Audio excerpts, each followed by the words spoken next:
दोस्तों स्वागत है आप सभी लोग का आपके अपने YouTube channel live study Allahabad पर। तो दोस्तों जैसा कि आपको पता है प्रत्येक दिन शाम को 7 बजे से हम लोग Uttar Pradesh TGT PGT, Bihar TGT PGT, Jharkhand TGT PGT, Madhya Pradesh state, Madhya Pradesh SET, Uttarakhand LT, Uttarakhand lecturer, UGC NET, LT grade, GIC lecturer और असिस्टेंट प्रोफेसर और अन्य परीक्षाओं के प्रीवियस क्वेश्चन पेपर को देखते हैं। और साथ ही साथ इस सेशन में हम लोग ऐसे प्रश्नों का भी समावेश करते हैं जो प्रश्न इन परीक्षाओं के दृष्टिकोण से महत्वपूर्ण होते हैं। वही हमारी इकोनॉमिक्स की दूसरी क्लास आपको लाइव स्टडी इलाहाबाद के मोबाइल एप्लीकेशन पे देखने को मिलती है, जहां पे इकोनॉमिक्स के अलग अलग बैच आपको देखने को मिलेंगे और सभी बैचेज में आपको आपके सिलेबस के अनुसार एक रणनीति के तहत इकोनॉमिक्स के सारे कंटेंट दिए जा रहे हैं ताकि आप कम समय में बेहतर ढंग से इकोनॉमिक्स की तैयारी कर पाए और अपनी सफलता को सुनिश्चित कर पाए। तो लाइव स्टडी इलाहाबाद के मोबाइल एप्लीकेशन पे आपको आपके सिलेबस के अनुसार इकोनॉमिक्स के कंप्लीट कॉन्सेप्ट पढ़ाए जा रहे हैं, अर्थात थियरी की क्लास हो रही है, क्योंकि थियरी पढ़ना बहुत जरूरी है। जब तक आपकी थियरी कंप्लीट नहीं होती है तब तक बहुत प्रकार के ऐसे प्रश्न होते हैं जिसको आप डायरेक्टली ऐसे सॉल्व नहीं कर पाते हैं। तो इसकी लाइव क्लास होती है। इनकेस आप लाइव क्लास में नहीं जुड़ते हैं तो बाद में आपको रिकॉर्डेड क्लास भी मिल जाता है, तो आप अपने समय के अनुसार कभी भी क्लास को ज्वाइन कर सकते हैं। इसके अतिरिक्त मैं कंप्लीट इकोनॉमिक्स का आपको नोट्स भी दे रहा हूँ जिसमें सारे यूनिट होंगे। तो आप एक तरफ कॉन्सेप्ट को पढ़ते रहिए और दूसरी तरफ नोट्स के माध्यम से अपना रिवीजन करते रहिए। ये नोट्स मेरे द्वारा खुद के द्वारा तैयार किया गया है। अगर जो आप ठीक तरीके से इसे फॉलो करते हैं तो मैं निश्चित तौर पे कह सकता हूं कि आपको कहीं इधर उधर से किसी भी प्रकार के नोट्स को कलेक्ट करने की जरूरत नहीं होगी। आपको टेस्ट सीरीज दिया जा रहा है, सप्ताह में 1 या 2 दिन आप टेस्ट दीजिए, देखिए कि कहाँ पे गलती हो रही है, क्यों गलती हो रही है, उसमें सुधार करिए, फिर अगला टेस्ट दीजिए जिससे एक्यूरेसी आपकी बेहतर हो पाए। आपको यहाँ पे प्रीवियस ईयर के क्वेश्चन पेपर भी दिए जा रहे हैं, डायरेक्टली इनडायरेक्टली बहुत सारे क्वेश्चन प्रीवियस ईयर से पूछे जाते हैं और करंट की भी क्लासेस आपको यहाँ पे करवाई जा रही है। मतलब सब कुछ मेरे द्वारा आपको कवर कराया जा रहा है। आपको अलग से इधर उधर से कुछ भी बहुत ज्यादा कलेक्ट करने की जरूरत नहीं पड़ेगी। बस आप एप्लीकेशन पे ठीक तरीके से मुझे फॉलो करिए और यूट्यूब पे प्रैक्टिस करते रहिए। बहुत आराम से बहुत ही कम समय में बेहतर ढंग से आप इकोनॉमिक्स को सीख सकते हैं, समझ सकते हैं और सफलता सुनिश्चित कर सकते हैं। कोर्स की वैलिडिटी की बात करें तो कोर्स की वैलिडिटी लाइफ टाइम है। इट मीन्स अगर जो आप एक बार एडमिशन लेते हैं तो एक एग्जाम की जो आप तैयारी कर रहे हैं उसी दरमियान कोई और वैकेंसी आ जाती है, उसके लिए भी आप तैयारी करना चाहते हैं तो आप हमारे साथ कर सकते हैं। अलग से आपको फीस सबमिट करने की जरूरत नहीं होगी। एडमिशन फीस के लाइफ टाइम की वैलिडिटी के साथ केवल और केवल 2000 रुपये है।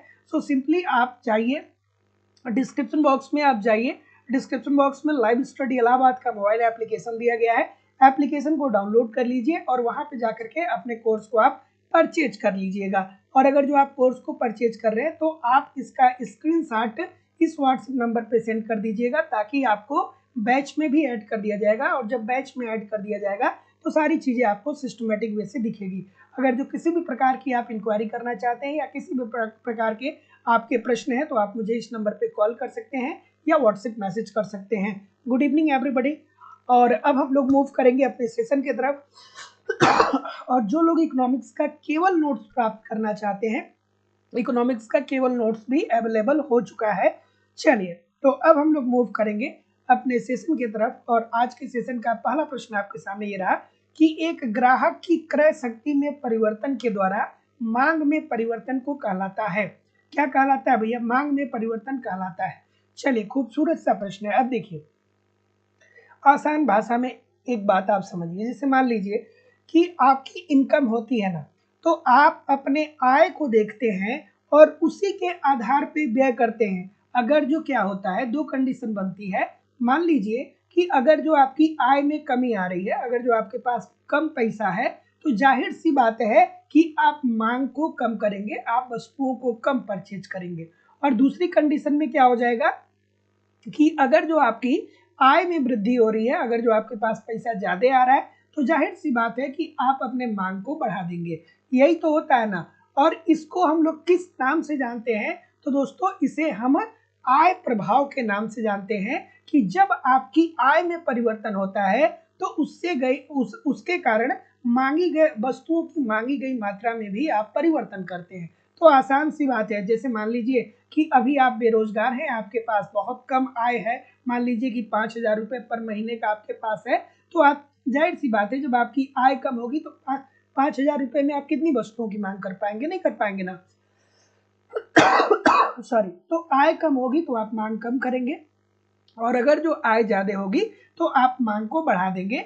यही कहलाता है दोस्तों आय प्रभाव की। आपके आय में होने वाले परिवर्तन के कारण आप अपने मांग में जो परिवर्तन कर रहे हैं उसी को ही आय प्रभाव के रूप में हम क्या करते हैं, बताते हैं। और यहाँ पे क्या देखने को मिलता है कि जब आपकी आय कम होती है तो आप वस्तुओं की मांग को कम कर देते हैं, और वहीं दूसरी तरफ बात ये भी सही है कि यदि आपकी आय में वृद्धि होती है, आपके पास बहुत ज्यादा पैसा होता है, तो आप वस्तुओं की मांग को बढ़ा देते हैं। इजी सी बात है, और इसे हम किस नाम से जानते हैं, आय प्रभाव के नाम से जानते हैं। अगला प्रश्न कि एक उपभोक्ता संतुलन तब कहा जा एक उपभोक्ता का संतुलन तब कहा जाता है जब वह अधिकतम प्राप्त करता है। देखिए ठीक है, जैसे आप लोग भी उपभोक्ता है, हम भी उपभोक्ता है। कैसे उपभोक्ता है, क्योंकि भैया हम लोग अपनी डेली लाइफ में बहुत सारी वस्तुओं का उपभोग कर रहे हैं, ठीक है, भोजन कर रहे हैं, कपड़ा पहन रहे हैं, मकान में रह रहे हैं, और अन्य बहुत सारी वस्तुओं का हम लोग क्या कर रहे हैं, प्रयोग कर रहे हैं या उपभोग कर रहे हैं। तो हम लोग उपभोक्ता ही तो है ना। तो एक उपभोक्ता कब संतुलन की स्थिति में होगा, ये बात आपसे पूछी जा रही है। चलिए बताइए, दो तीन बातें यहाँ पे समझिएगा, दो तीन बातें आपको यहाँ पे समझना होगा। क्या उत्तर होगा? तो देखिए दोस्तों, जो उपभोक्ता होता है ना वो संतुष्टि की स्थिति में होता है। जैसे मान लीजिए कि आपके पास अगर जो महीने का 5,000 रुपये आ रहा है, तो इस 5,000 रुपये में आप क्या करेंगे, खाने की व्यवस्था करेंगे, कपड़े की व्यवस्था करेंगे और रहने की व्यवस्था करेंगे, तभी तो आप मैक्सिमम संतुष्टि पे पहुंच जाएंगे। ऐसा तो नहीं होगा कि अगर जो साल भर ऐसा तो नहीं होगा कि अगर जो आपके महीने की इनकम 5,000 रुपये है, तो ये एक ही दिन में किसी रेस्टोरेंट में शाम को बैठ करके और एक ही दिन में 5,000 रुपये अगर जो आप खर्च कर देते हैं, तब आप संतुलन की स्थिति में नहीं होंगे, तब तो आप दिवालिया की स्थिति में हो जाएंगे। संतुलन की स्थिति में क्या कब होंगे, आप तब होंगे जो आपके पास जो निश्चित इनकम है, जो निश्चित आय है, उस आय का प्रयोग करके आपकी जो डेली लाइफ की उपयोगिता है उसको आप अधिकतम कर पाएंगे, तभी जाकर के आप संतुष्टि के स्तर पे विद्यमान होंगे। तो जितने लोग भी ऑप्शन नंबर सी बोल रहे हैं ठीक बोल रहे हैं। और एक बात और ध्यान से समझिएगा कि एक प्रश्न और पूछा जाता है कि ये बताइए कि एक फर्म संतुलन की अवस्था में कब होगा।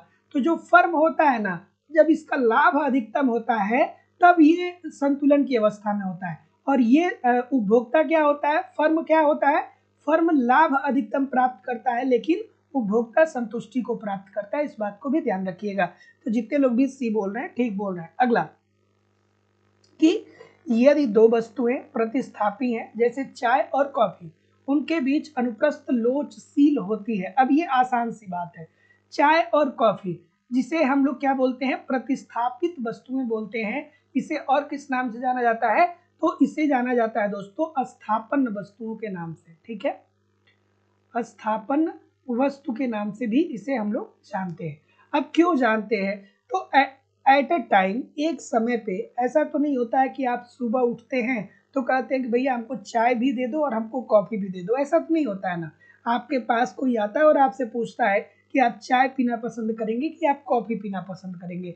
तो एक समय में आपको वही संतुष्टि चाय भी देगी, वही संतुष्टि आपको चाय देगी जो संतुष्टि आपको कॉफी देती है।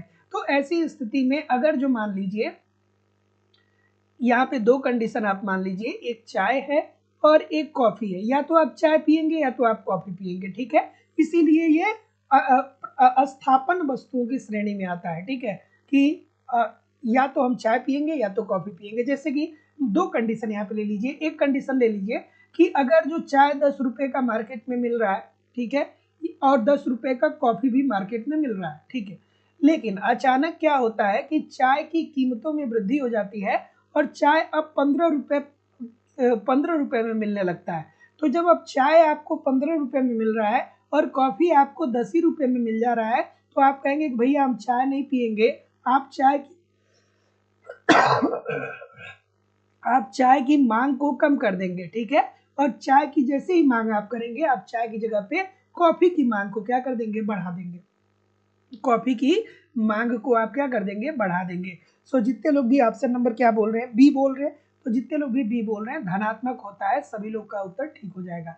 अब पूरक वस्तुओं के संदर्भ में कैसा होता है, पूरक वस्तुओं के संदर्भ में ये ऋणात्मक होता है। ठीक है, पूरक वस्तुएं जैसे कार और पेट्रोल, कार और पेट्रोल, कार और पेट्रोल पूरक वस्तुएं होती है जिसे संयुक्त वस्तु भी कहा जाता है।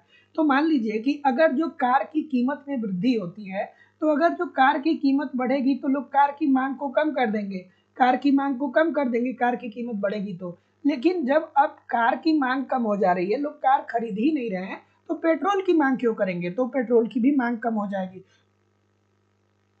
तो पूरक वस्तुओं के संदर्भ में मांग की आड़िलोच जो होती है वो क्या होती है, निगेटिव होती है, और प्रतिस्थापन वस्तुओं के संदर्भ में धनात्मक होती है, पूर्ण प्रतिस्थापन वस्तुओं के संदर्भ में इनफाइनाइट होती है। तो ये सारी बातें आपको ध्यान में रखना है। सामान्य वस्तु और विलासिता की वस्तुओं के संदर्भ में क्या होता है, ये सामान्य वस्तु और विलासिता की वस्तुओं के संदर्भ में भी ये पॉजिटिव देखने को मिलता है। अगला प्रश्न, गिफिन वस्तुएं संदर्भित होती हैं, गिफिन वस्तु, ठीक है, गिफिन वस्तुएं क्या बताती हैं। अब देखिए एक बात समझिएगा, पहले आपको पढ़ना पड़ेगा कि बाजार का नियम क्या होता है। ठीक है, बाजार का नियम, तो अगर जो आपसे कोई ये पूछे कि बाजार का नियम क्या होता है, तो आप ये कहेंगे कि देखिए भैया, बाजार के नियम की जब हम लोग बात करते हैं तो वहां पे अगर जो किसी व्यक्ति की इनकम में वृद्धि हो रही है, आय में वृद्धि हो रही है, तो वो अपने उपभोग को बढ़ाएगा। वो क्या करेगा, वो अपने उपभोग को बढ़ाएगा, अर्थात उपभोग को बढ़ाने का मतलब है कि वो अपने मांग को बढ़ाएगा। बाजार का नियम यही कहता है ना, जैसे मान लीजिए आपके पास अभी कोई पैसा नहीं है, ठीक है, लेकिन अगर जो महीने का 1 लाख रुपए आपको सैलरी मिलने लगेगा, तो आप क्या करेंगे, फिर बहुत सारी वस्तुओं को खरीदेंगे, कार खरीदेंगे, एसी खरीदेंगे, कूलर खरीदेंगे, फ्रिज खरीदेंगे, बहुत सारी चीजों को खरीदेंगे। लेकिन गिफिन वस्तुएं ऐसी निम्न श्रेणी की वस्तुएं होती हैं, अब यहाँ पे गिफिन वस्तु की बात हो रही है, लेकिन गिफिन वस्तुएं ऐसी निम्न श्रेणी की वस्तुएं होती हैं, ऐसी निम्न श्रेणी की वस्तुएं होती हैं जहां पे उपभोक्ता के आय में वृद्धि होने के कारण, उपभोक्ता के आय में जब वृद्धि होती है तो उपभोक्ता अपनी मांग को बढ़ाता नहीं है, बल्कि मांग को क्या कर लेता है, कम कर लेता है। जैसे कि उदाहरण के तौर पे हम लोग बताते हैं क्या, बाजरा का उदाहरण दिया जाता है। ठीक है, बाजरा का उदाहरण, बाजरा का उदाहरण जैसे पहले, अब देखिए स्थापन जो गिफिन वस्तुएं होती हैं वो अपकृष्ट वस्तुएं होती है, अर्थात निम्न श्रेणी की वस्तुएं होती हैं, और इन वस्तुओं की सबसे बड़ी जो बात होती है वो होती है कि इन वस्तुओं की स्थापन वस्तुएं होती है, स्थापन वस्तु होती है। जैसे बाजरा की जगह पे जब लोगों की आय में वृद्धि हुई तो लोग बाजरा के मांग को कम कर दिया, और बाजरा की जगह पे लोग गेहूं की मांग को बढ़ा दिया, अर्थात आटा की मांग को बढ़ा दिए। उसी तरीके से दोस्तों मिट्टी का तेल अर्थात केरोसिन आयल, केरोसिन आयल, मिट्टी का तेल जिस केरोसिन आयल के रूप में भी हम लोग जानते हैं। ठीक है, तो मिट्टी के तेल की बात करें तो आप याद करिए कि आज से 20 साल पहले, 25 साल पहले, 30 साल पहले, 35 साल पहले लोग घरों में रसोई पकाने के लिए स्टोव का इस्तेमाल करते थे, घरों में उजाला करने के लिए लोग लालटेन का इस्तेमाल करते थे, तो उसमें मिट्टी का तेल लोग डालते थे। लेकिन क्या हुआ कि अब क्या हो गया, ये हो गया कि अब इसकी जगह पे रसोई गैस आ गया। ठीक है, तो जब रसोई गैस आ गया तो लोग अब खाना किससे पकाने लगे, वो भाई रसोई गैस से पकाने लगे। तो ऐसी स्थिति में क्या हुआ कि जब लोगों की आय बढ़ी तो लोगों ने जो निम्न कोटि की वस्तुएं हैं जैसे बाजरा और केरोसिन आयल, इसकी मांग को उन्होंने कम कर दिया और उन्होंने दूसरी वस्तुओं की मांग को बढ़ा दिया। तो जितने लोग भी डी बोल रहे हैं सभी लोग का उत्तर ठीक हो जाएगा। अगला, कि उद्घटित अधिमान सिद्धांत आधारित है, किस पे आधारित है,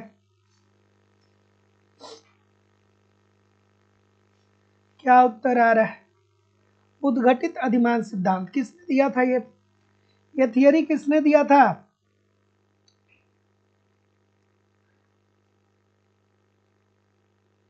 सैमुअल्सन ने दिया था ना। प्रश्न पूछा जाता है कि उद्घटित अधिमान सिद्धांत किसने दिया था, तो सैमुअल्सन ने दिया था। क्या बताया था इन्होंने कहा था कि एक जो उपभोक्ता होता है वो विवेकपूर्ण होता है, उपभोक्ता क्या होता है, विवेकपूर्ण होता है, सबल क्रमबद्धता की ये बात करते हैं, उसके बाद ये भी बात करते हैं कि उपभोक्ता की रुचि क्या है, ठीक है। उसके बाद ये बात करते हैं कि मांग की जो आय लोच होती है वो धनात्मक होती है, और उसके साथ साथ ये आचरणवादी क्रमवाचक उपयोगिता की बात करते हैं। तो जितने लोग भी ऑप्शन नंबर डी बोल रहे हैं ठीक बोल रहे हैं। अब इसका मतलब क्या हुआ, इसका मतलब ये हुआ कि जैसे मान लीजिए कि उपयोगिता को मापा जा सकता है, ये बात सर्वप्रथम किसने कहा था, कमेंट करके सभी लोग बताइएगा।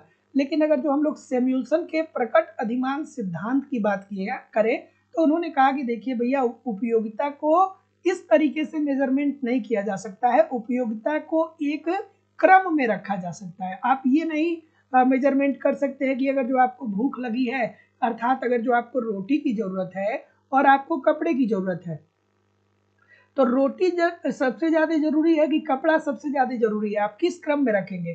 तो सैमुअल्सन साहब ने कहा कि देखिए भैया, अगर जो रोटी मान लीजिए कि आपको 1 2 दिन 4 दिन 5 दिन तक नहीं मिलती है, तो क्या होगा, उससे फिर आपकी लाइफ सुचारू रूप से नहीं चल पाएगी। तो सबसे पहले आपको क्या करनी चाहिए कि देखनी चाहिए कि सबसे ज्यादा जरूरी क्या है। तो अगर जो आपके लिए रोटी सबसे ज्यादा जरूरी है तो उपयोगिता में पहले स्थान पे इसको रखिए, और उसके बाद आपको कपड़ा ज्यादा जरूरी है तो उपयोगिता में इसे दूसरे स्थान पे रखिए।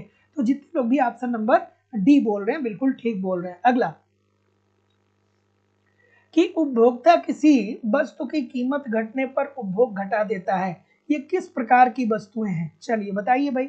अब देखिए ये ट्रिकी प्रश्न है। ट्रिकी प्रश्न का क्या है ना, कि अगर जो आप एग्जामिनेशन हॉल में बैठते हैं ना, तो बहुत सारे लोग के दिमाग में रटा होता है कि जब हम लोग गिफिन वस्तु की बात करते हैं तो वहां पे अक्सर आय को मेंशन करता है, ठीक है, अक्सर आय को मेंशन करता है, इनकम। लेकिन यहाँ पे आय को मेंशन नहीं किया है, यहाँ पे कीमत को मेंशन किया है, आय की जगह पे कीमत को कर दिया है, ठीक है। आय की जगह पे किसको मेंशन किया है, कीमत को मेंशन किया है। तो अब यहाँ पे किसकी बात हो रही है, उपभोक्ता किस वस्तु की कीमत घटने पर उपभोग घटा देता है।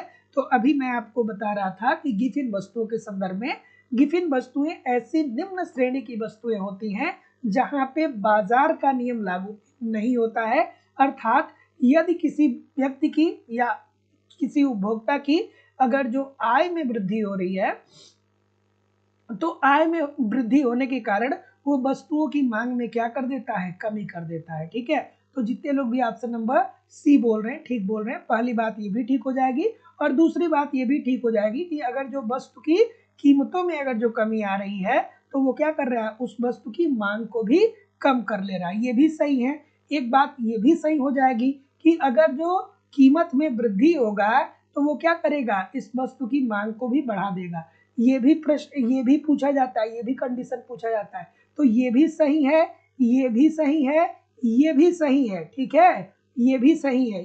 ये तीनों टर्म यहाँ पे सही हो जाते हैं गिफिन वस्तुओं के संदर्भ में। तो याद रखिएगा कि गिफिन वस्तुएं ऐसी निम्न श्रेणी की वस्तुएं होती है जहां पे उपभोक्ता की आय में वृद्धि होने पे उपभोक्ता किस वस्तु की मांग को कम कर लेता है, या अगर जो बाजार में वस्तुओं की कीमत कम होती है तो उपभोक्ता उसकी मांग को घटा लेता है, या अगर जो कीमत में वृद्धि होती है तो वो अपने मांग को बढ़ा लेता है। ये तीनों चारों कंडीशन आपको ध्यान में रखना है। अगला प्रश्न, कि बजट प्रभाव से आशय क्या है, बजट प्रभाव से आशय क्या होता है, बजट प्रभाव से आशय क्या है, ठीक है। और एप्लीकेशन की क्लास में मैं भी थोड़ा सा परेशान हूँ 2 3 दिनों से, क्योंकि एप्लीकेशन पे अपडेट चल रहा है ना। तो अब दोस्तों, हालांकि अब सबकी समस्याएं लगभग सॉर्ट आउट हो चुकी हैं। अब मंडे से रेगुलर क्लास आपका एप्लीकेशन पे होने लगेगा, है ना। तो आप लोग निश्चिंत रहिए, अब जब क्लास स्टार्ट होगी तो लगातार क्लासेस होने लगेंगी, है ना।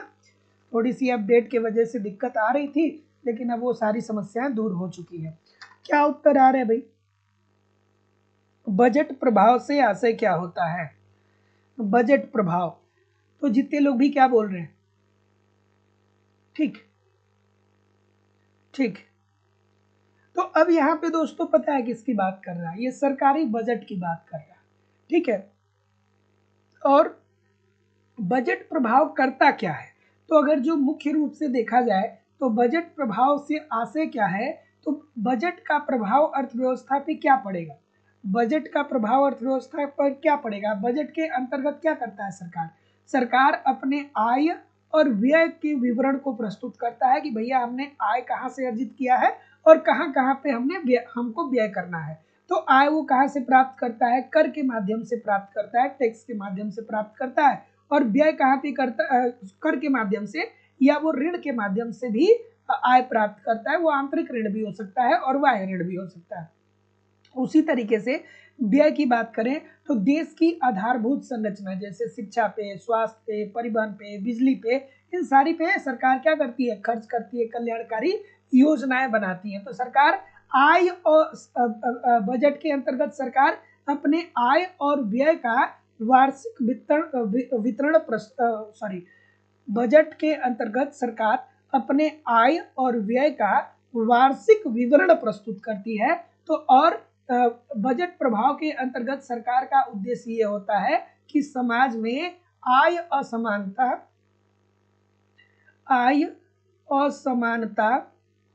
दूर हो, अर्थात अमीर और गरीब के बीच की खाई कम हो। अमीर से ज्यादा टैक्स लेकर के गरीबों तक पैसा पहुंचाया जाए ताकि गरीब भी क्या हो सके? अपना विकास कर सके। तो जितने लोग भी ये बोल रहे हैं कि आय के वितरण पर सरकारी व्यय, सभी लोग का उत्तर यहाँ पे बिल्कुल ठीक हो जाएगा। अगला कि प्रसिद्ध हीरा पानी विरोधाभास किसने दिया है? इजी सा प्रश्न है, बच्चों वाला प्रश्न। हीरा पानी विरोधाभास किसने दिया भाई? देखिए, एक अर्थशास्त्री हुए जिनका नाम था एडम स्मिथ साहब। अब आप इकोनॉमिक्स पढ़ रहे हैं तो इनको तो आप जरूर जानते होंगे, और इन्होंने एक बहुत ही रिलीवेंट और बहुत ही खूबसूरत सी बात कही थी। उन्होंने कहा था कि देखिए भैया, हीरा जीवन जीने के लिए उपयोगी नहीं है, ठीक है, लेकिन फिर भी हीरा जो है वो मूल्यवान है, ठीक है। हीरा की कीमत बहुत ज्यादा है, लेकिन वही पानी जो है वो जीवनदायक है। अगर जो पानी नहीं रहेगा तो जिंदगी जी ही नहीं पाएगा आदमी। लेकिन फिर भी पानी जो है ये मूल्यहीन है, मतलब पानी का कोई मूल्य ही नहीं है। पानी क्या है? मूल्यहीन है, ठीक है। तो देखिए, एडम स्मिथ साहब ने हीरा पानी विरोधाभास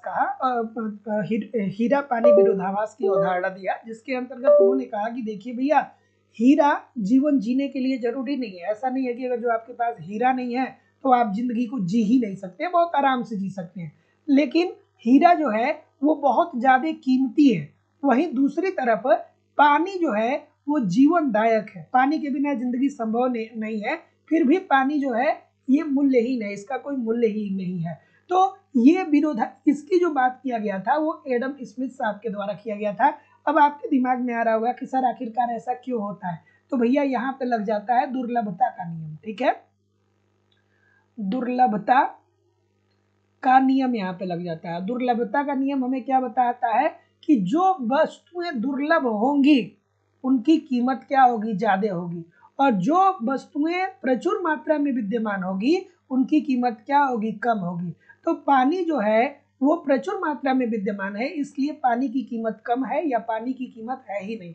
और वहीं दूसरी तरफ हीरा जो है ये कम है, ये दुर्लभ मात्रा में है, इसलिए हीरे की कीमत ज्यादा है। तो यही बात एडम स्मिथ साहब ने अपने हीरा पानी विरोधाभास के अंतर्गत बताया था कि हीरा जीवन जीने के लिए जरूरी नहीं है, लेकिन फिर भी ये मूल्यवान है। और पानी जीवन जीने के लिए बहुत ज्यादा जरूरी है, फिर भी ये मूल्यहीन है, ठीक है। इसी को उन्होंने हीरा पानी विरोधाभास के रूप में जाना। लेकिन ऐसा होता क्यों है? ऐसा इसलिए होता है क्योंकि यहाँ पे दुर्लभता का नियम लग जाता है। हीरा जो है ये एक दुर्लभ पदार्थ है और इस कारण से इसकी कीमत क्या है? ज्यादा है। अगला कि एंजिल वक्र निम्नलिखित में से किसके मध्य संबंध को बताता है? सभी लोग वीडियो को लाइक और शेयर जरूर कर दिया करिए। इतने सारे लोग क्लास देख रहे हैं फिर भी लाइक और शेयर की संख्या बहुत कम है। अब देखिए, अगर जो आप कॉन्सेप्ट पढ़ रहे हैं ना, तो ये सब प्रश्न आपके लिए एकदम बच्चों वाला प्रश्न होगा, छोटा सा बच्चा भी बताएगा, ठीक है। लेकिन कॉन्सेप्ट की गहराई आपको पता होगी तब। अब आसान सी बात है, एंजिल साहब जो थे वो एक जर्मन अर्थशास्त्री हुए, ठीक है। एंजिल साहब जो थे वो क्या थे? ये एक जर्मन अर्थशास्त्री थे। ये कहाँ के थे? ये जर्मनी के अर्थशास्त्री थे, ये जर्मन अर्थशास्त्री थे। पूछा जाता है तो मैं बता रहा हूँ। तो इन्होंने क्या किया, इन्होंने लोगों के एक समूह का अध्ययन किया। ठीक है, लोगों के समूह का इन्होंने क्या किया, अध्ययन किया। ठीक है, अध्ययन किया। और इन्होंने ये पाया कि जब इन लोगों की आय में वृद्धि हो रही है ना, जब इन लोगों की आय में वृद्धि हो रही है तो ये लोग 3 तरीके से अपने आय को, इनकी आय में जब वृद्धि हो रही है तो ये 3 तरीके से अपने उपभोग को मैनेज कर रहे हैं। किस तरीके से, तो एक वर्ग ऐसा है सॉरी, थोड़ी तबीयत ठीक नहीं है, मैनेज करिएगा आप लोग। ठीक है, तो एंजिल साहब एक जर्मनी के अर्थशास्त्री हुए और उन्होंने लोगों के एक समूह का अध्ययन किया और उसमें उन्होंने ये पाया कि जब लोगों की आय बढ़ती है ना तो 3 कंडीशन बन रही है। पहली कंडीशन तो ये बन रही है कि जो खाद्यान्न वस्तुएं जैसे भोजन हो गया, तो जो खाद्यान्न है उस पे होने वाला व्यय कम है।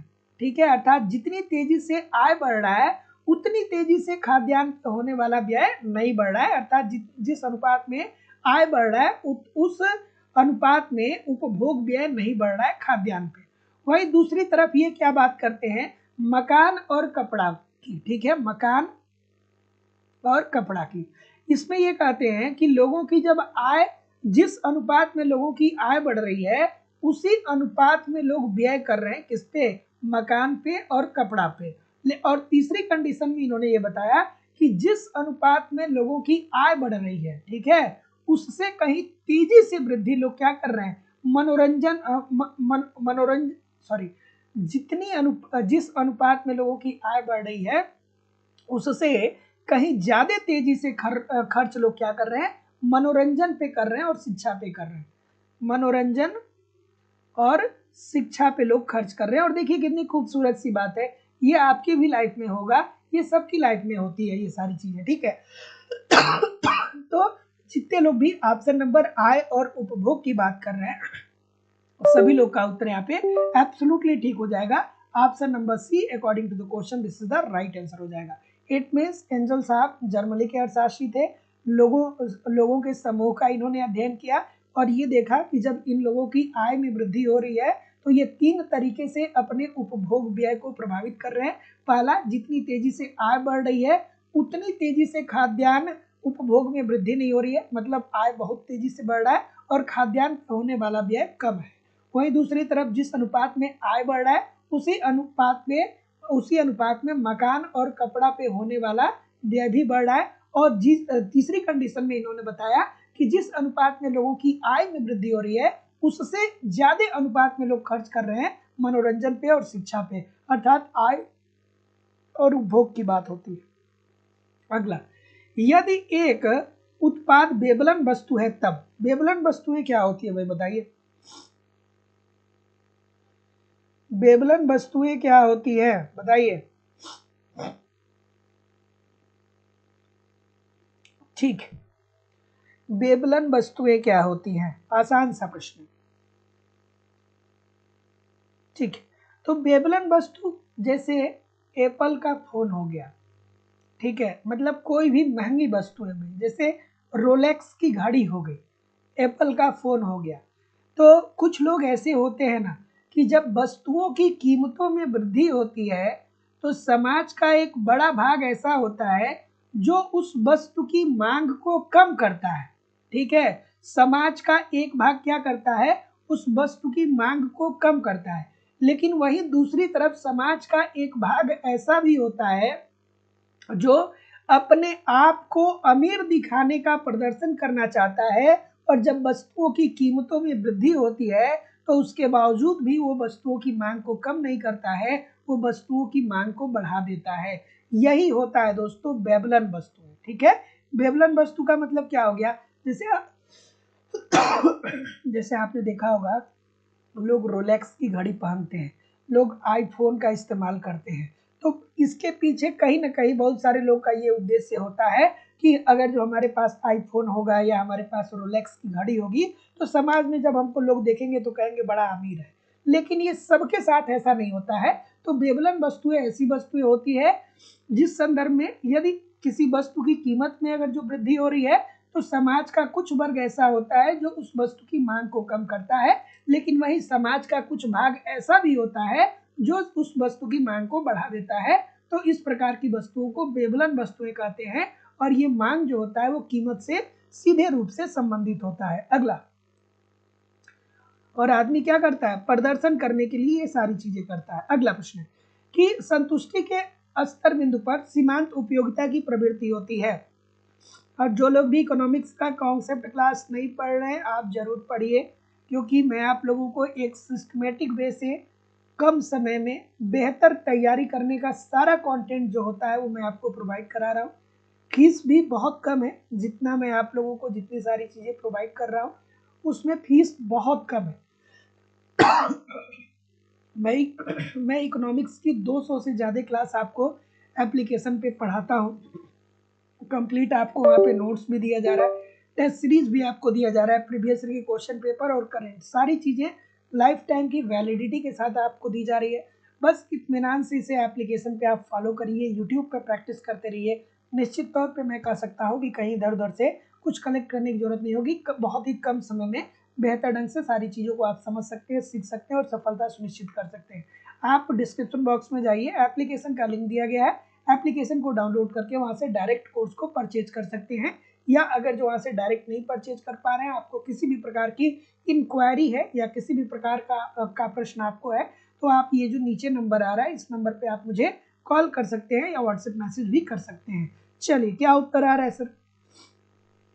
तो संतुष्टि के स्तर पे सीमांत उपयोगिता, तो अगर जो आपने सीमांत उपयोगिता ह्रास नियम पढ़ा होगा तो वहाँ पे आपने देखा होगा ना कि जैसे जैसे किसी वस्तु की, सीमांत उपयोगिता ह्रास नियम क्या बताता है कि जैसे जैसे किसी वस्तु की उत्तरोत्तर इकाइयों को बढ़ाते चले जाते हैं वैसे वैसे उस वस्तु से मिलने वाली उपयोगिता कम होने लगती है। और जब उस वस्तु से मिलने वाली उपयोगिता कम होती है तो हम उसकी मांग को क्या कर देते हैं, कम कर देते हैं। ठीक है, तो अब ध्यान से समझिएगा इस बात को कि मान लीजिए कि आपको भूख लगी हुई है, तो जब आपके सामने पहली रोटी आएगी ना तो आपके लिए बहुत महत्वपूर्ण होगी क्योंकि आपको बहुत तेज भूख लगी है। लेकिन जब दूसरी रोटी आपके सामने आएगी तो वो पहली से ज्यादा महत्वपूर्ण नहीं होगी, क्योंकि पहली रोटी जब आपने उपभोग कर लिया है तो अब आपको थोड़ा बहुत आपकी भूख की पूर्ति हो चुकी है, तो दूसरी रोटी उतनी महत्वपूर्ण नहीं होगी। तीसरी रोटी जब आएगी तो तीसरी रोटी भी दूसरी और पहले की इतना महत्वपूर्ण नहीं होगी, वो और कम महत्वपूर्ण होगी। चौथी रोटी और कम महत्वपूर्ण होगी, और जब 5-6 रोटी का आप उपभोग कर लेंगे उसके बाद कहेंगे कि नहीं भैया अब हमारी भूख मिट चुकी है, अब हम संतुष्टि के मैक्सिमम स्तर को प्राप्त कर चुके हैं, अब हमें रोटी नहीं चाहिए। अर्थात वहां पे आप रोटी की मांग को कम कर देते हैं या रोटी की मांग को बंद कर देते हैं। तो संतुष्टि के स्तर पे आपकी जो सीमांत उपयोगिता होती है वो क्या होती है, शून्य होती है। ऑप्शन नंबर सी, अर्थात मैक्सिमम। जब आप अपने भूख के मुताबिक रोटी का उपभोग कर लेते हैं तो फिर वहां पे चाहे आपके सामने 500 रोटी ला करके रख दी जाए, चाहे 5000 रोटियां ला करके रख दी जाए, आप थोड़ा भी उसमें से तोड़ के नहीं खाते हैं। क्यों नहीं खाते हैं? क्योंकि आप अपने संतुष्टि के स्तर को ऑलरेडी प्राप्त कर लिया है। अगला प्रश्न कि निम्नलिखित में से किस नियम के कारण मांग वक्र नीचे की ओर ढाल वाला होता है? सॉरी, और सभी लोग वीडियो को लाइक और शेयर भी तो कर दिया करिए। सभी लोग वीडियो को लाइक और शेयर कर दिया करिए। चलिए, तो मांग वक्र नीचे क्यों गिरता हुआ होता है सर? मांग वक्र क्यों नीचे गिरता हुआ होता है? तो इसी मांग वक्र क्या होता है कि ऐसे ही तो नीचे गिरता हुआ होता है ना, ऐसे ही तो होता है ना। क्यों ऐसा होता है? क्योंकि मांग वक्र हमें ये बताता है कि सीमांत उपयोगिता ह्रास नियम लागू होता है, और सीमांत उपयोगिता ह्रास नियम को हम लोग गोसेन का प्रथम नियम भी कहते हैं। ठीक है, सीमांत उपयोगिता ह्रास नियम को क्या कहा जाता है? गोसेन का प्रथम नियम। और सीमांत उपयोगिता ह्रास नियम को सबसे पहले किसने बताया था? तो गोसेन साहब ने बताया था, इसीलिए इसे गोसेन का प्रथम नियम कहा जाता है। लेकिन इसे विकसित और वैज्ञानिक रूप किसने दिया था? तो वो दिया था दोस्तों मार्शल साहब के द्वारा। कौन दिया था? मार्शल ने दिया था। और सीमांत उपयोगिता ह्रास नियम हमें क्या बताता है तो सीमांत उपयोगिता ह्रास नियम हमें यही बताता है कि जैसे जैसे किसी वस्तु की उत्तरोत्तर इकाइयों को आप बढ़ाते चले जाते हैं, उससे मिलने वाली उपयोगिता कम होने लगती है, और जब उससे मिलने वाली उपयोगिता कम होगी तो उस वस्तु की मांग को आप कम कर देंगे। जैसे कि मैंने अभी आपको बताया कि अगर जो आपको भूख लगी है तो पहली रोटी आपके लिए सबसे महत्वपूर्ण होगी, दूसरी थोड़ी कम महत्वपूर्ण होगी, तीसरी और कम महत्वपूर्ण होगी, चौथी और कम महत्वपूर्ण होगी। 5-6 रोटी उपभोग करने के बाद आप कहेंगे कि भैया अब हम संतुष्टि की मैक्सिमम स्तर को प्राप्त कर चुके हैं, अब हमको रोटी की जरूरत नहीं है, अर्थात आप क्या करेंगे कि मांग को कम कर देंगे। ठीक है, आप मांग को क्या कर देंगे, कम कर देंगे। सो ऑप्शन नंबर बी बिल्कुल ठीक हो जाएगा।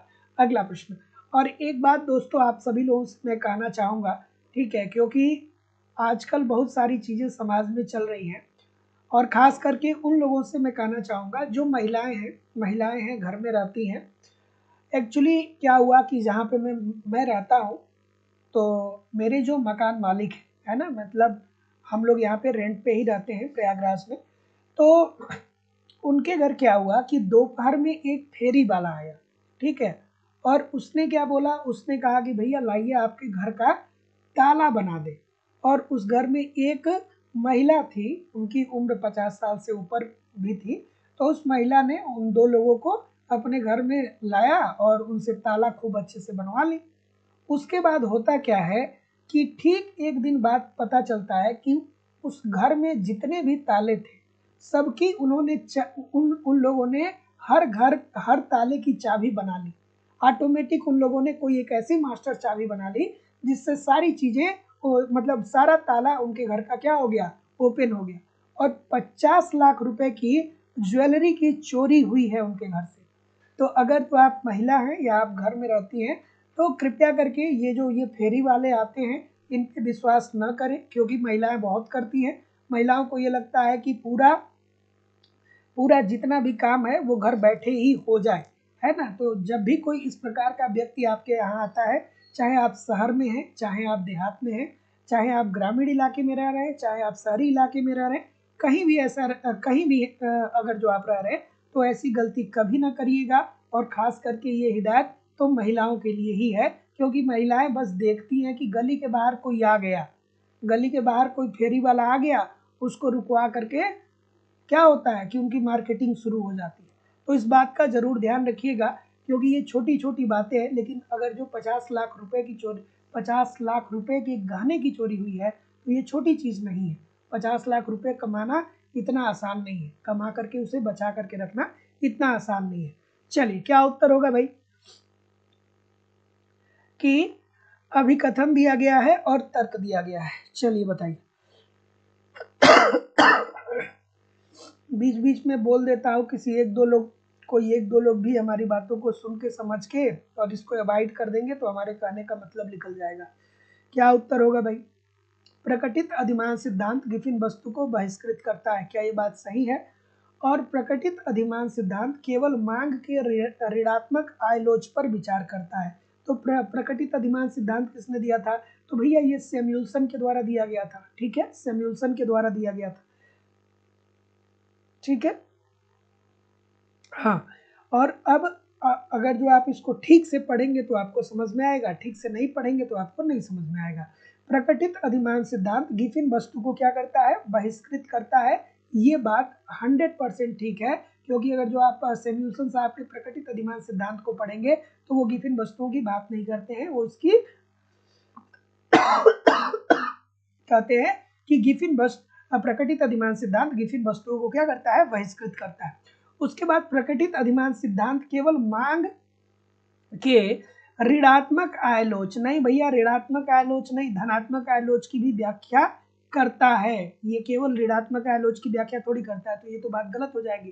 तो जितने लोग भी सी बोल रहे हैं कि सर ए सही है किंतु आर सही नहीं है, सभी लोग का उत्तर यहाँ पे एब्सोल्युटली 100% ठीक हो जाएगा। और सभी लोग थोड़ा सा वीडियो को लाइक और शेयर भी जरूर कर दिया करिए। चलिए, अगला प्रश्न है कि समष्टि समीकरण का संबंध निम्न में से किसके अपघटन से संबंधित है। क्या उत्तर आ रहा है भाई, और जो लोग भी चैनल पे नए हैं, चैनल को सब्सक्राइब करके बेल आइकन को क्लिक कर लीजिए। क्या उत्तर आ रहा है, ठीक है,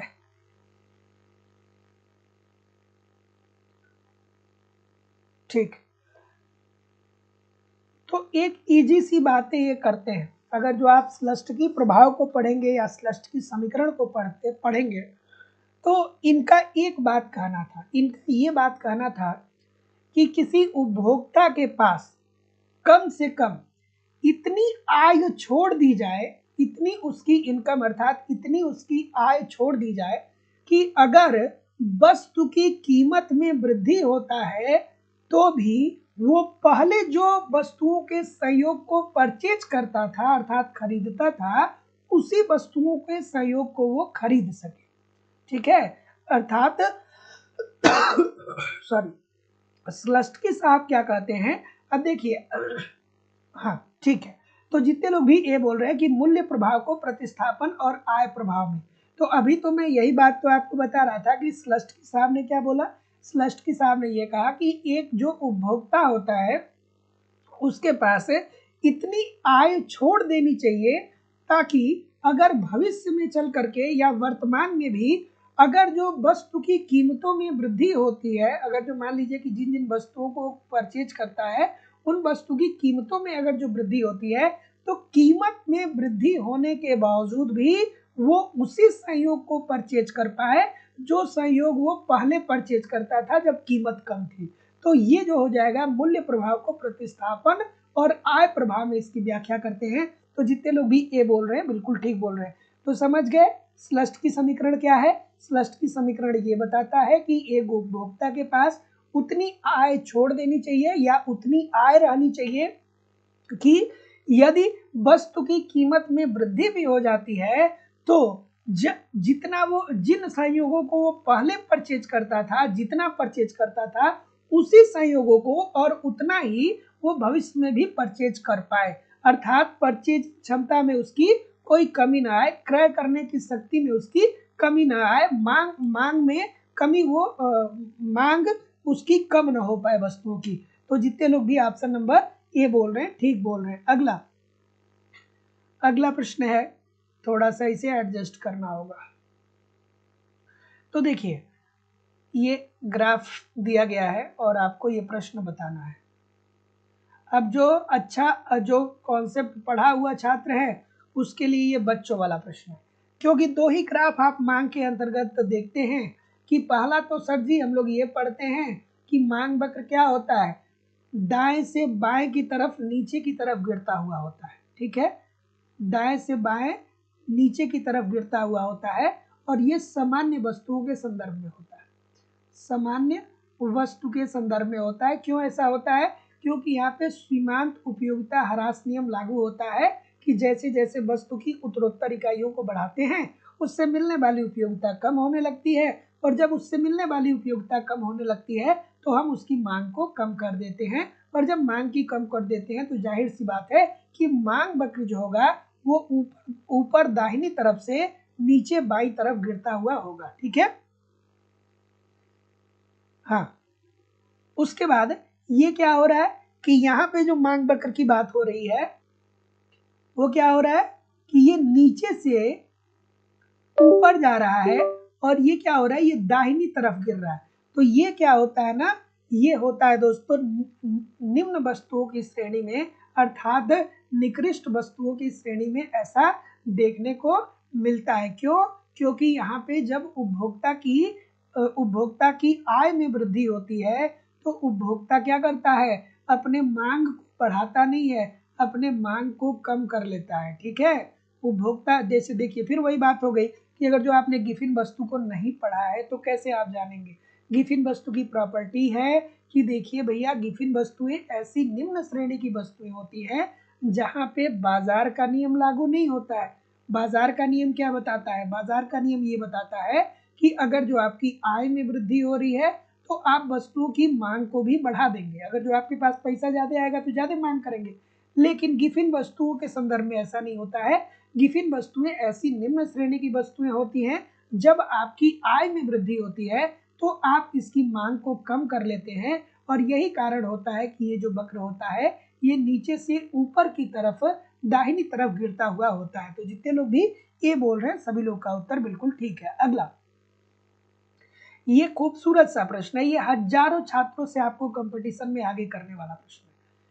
अब जो धैर्य बना करके इस प्रश्न को कर लेगा वो हजारों छात्रों से कंपटीशन में आगे निकल जाएगा, और जो नहीं करेगा वो फिर वही सोचेगा कि कब अगली वैकेंसी आएगी, है ना। तो अगर जो कठिन प्रश्न आ रहे हैं तो उससे लड़ने का प्रयास करिए, उसको सॉल्व करने का प्रयास करिए, क्योंकि यही कठिन प्रश्न जो हैं वो आपके सिलेक्शन के चांस बहुत आसान बना देंगे। अगर जो इन प्रश्नों को संभाल लिए तो फिर कहीं कोई दिक्कत नहीं होने वाली।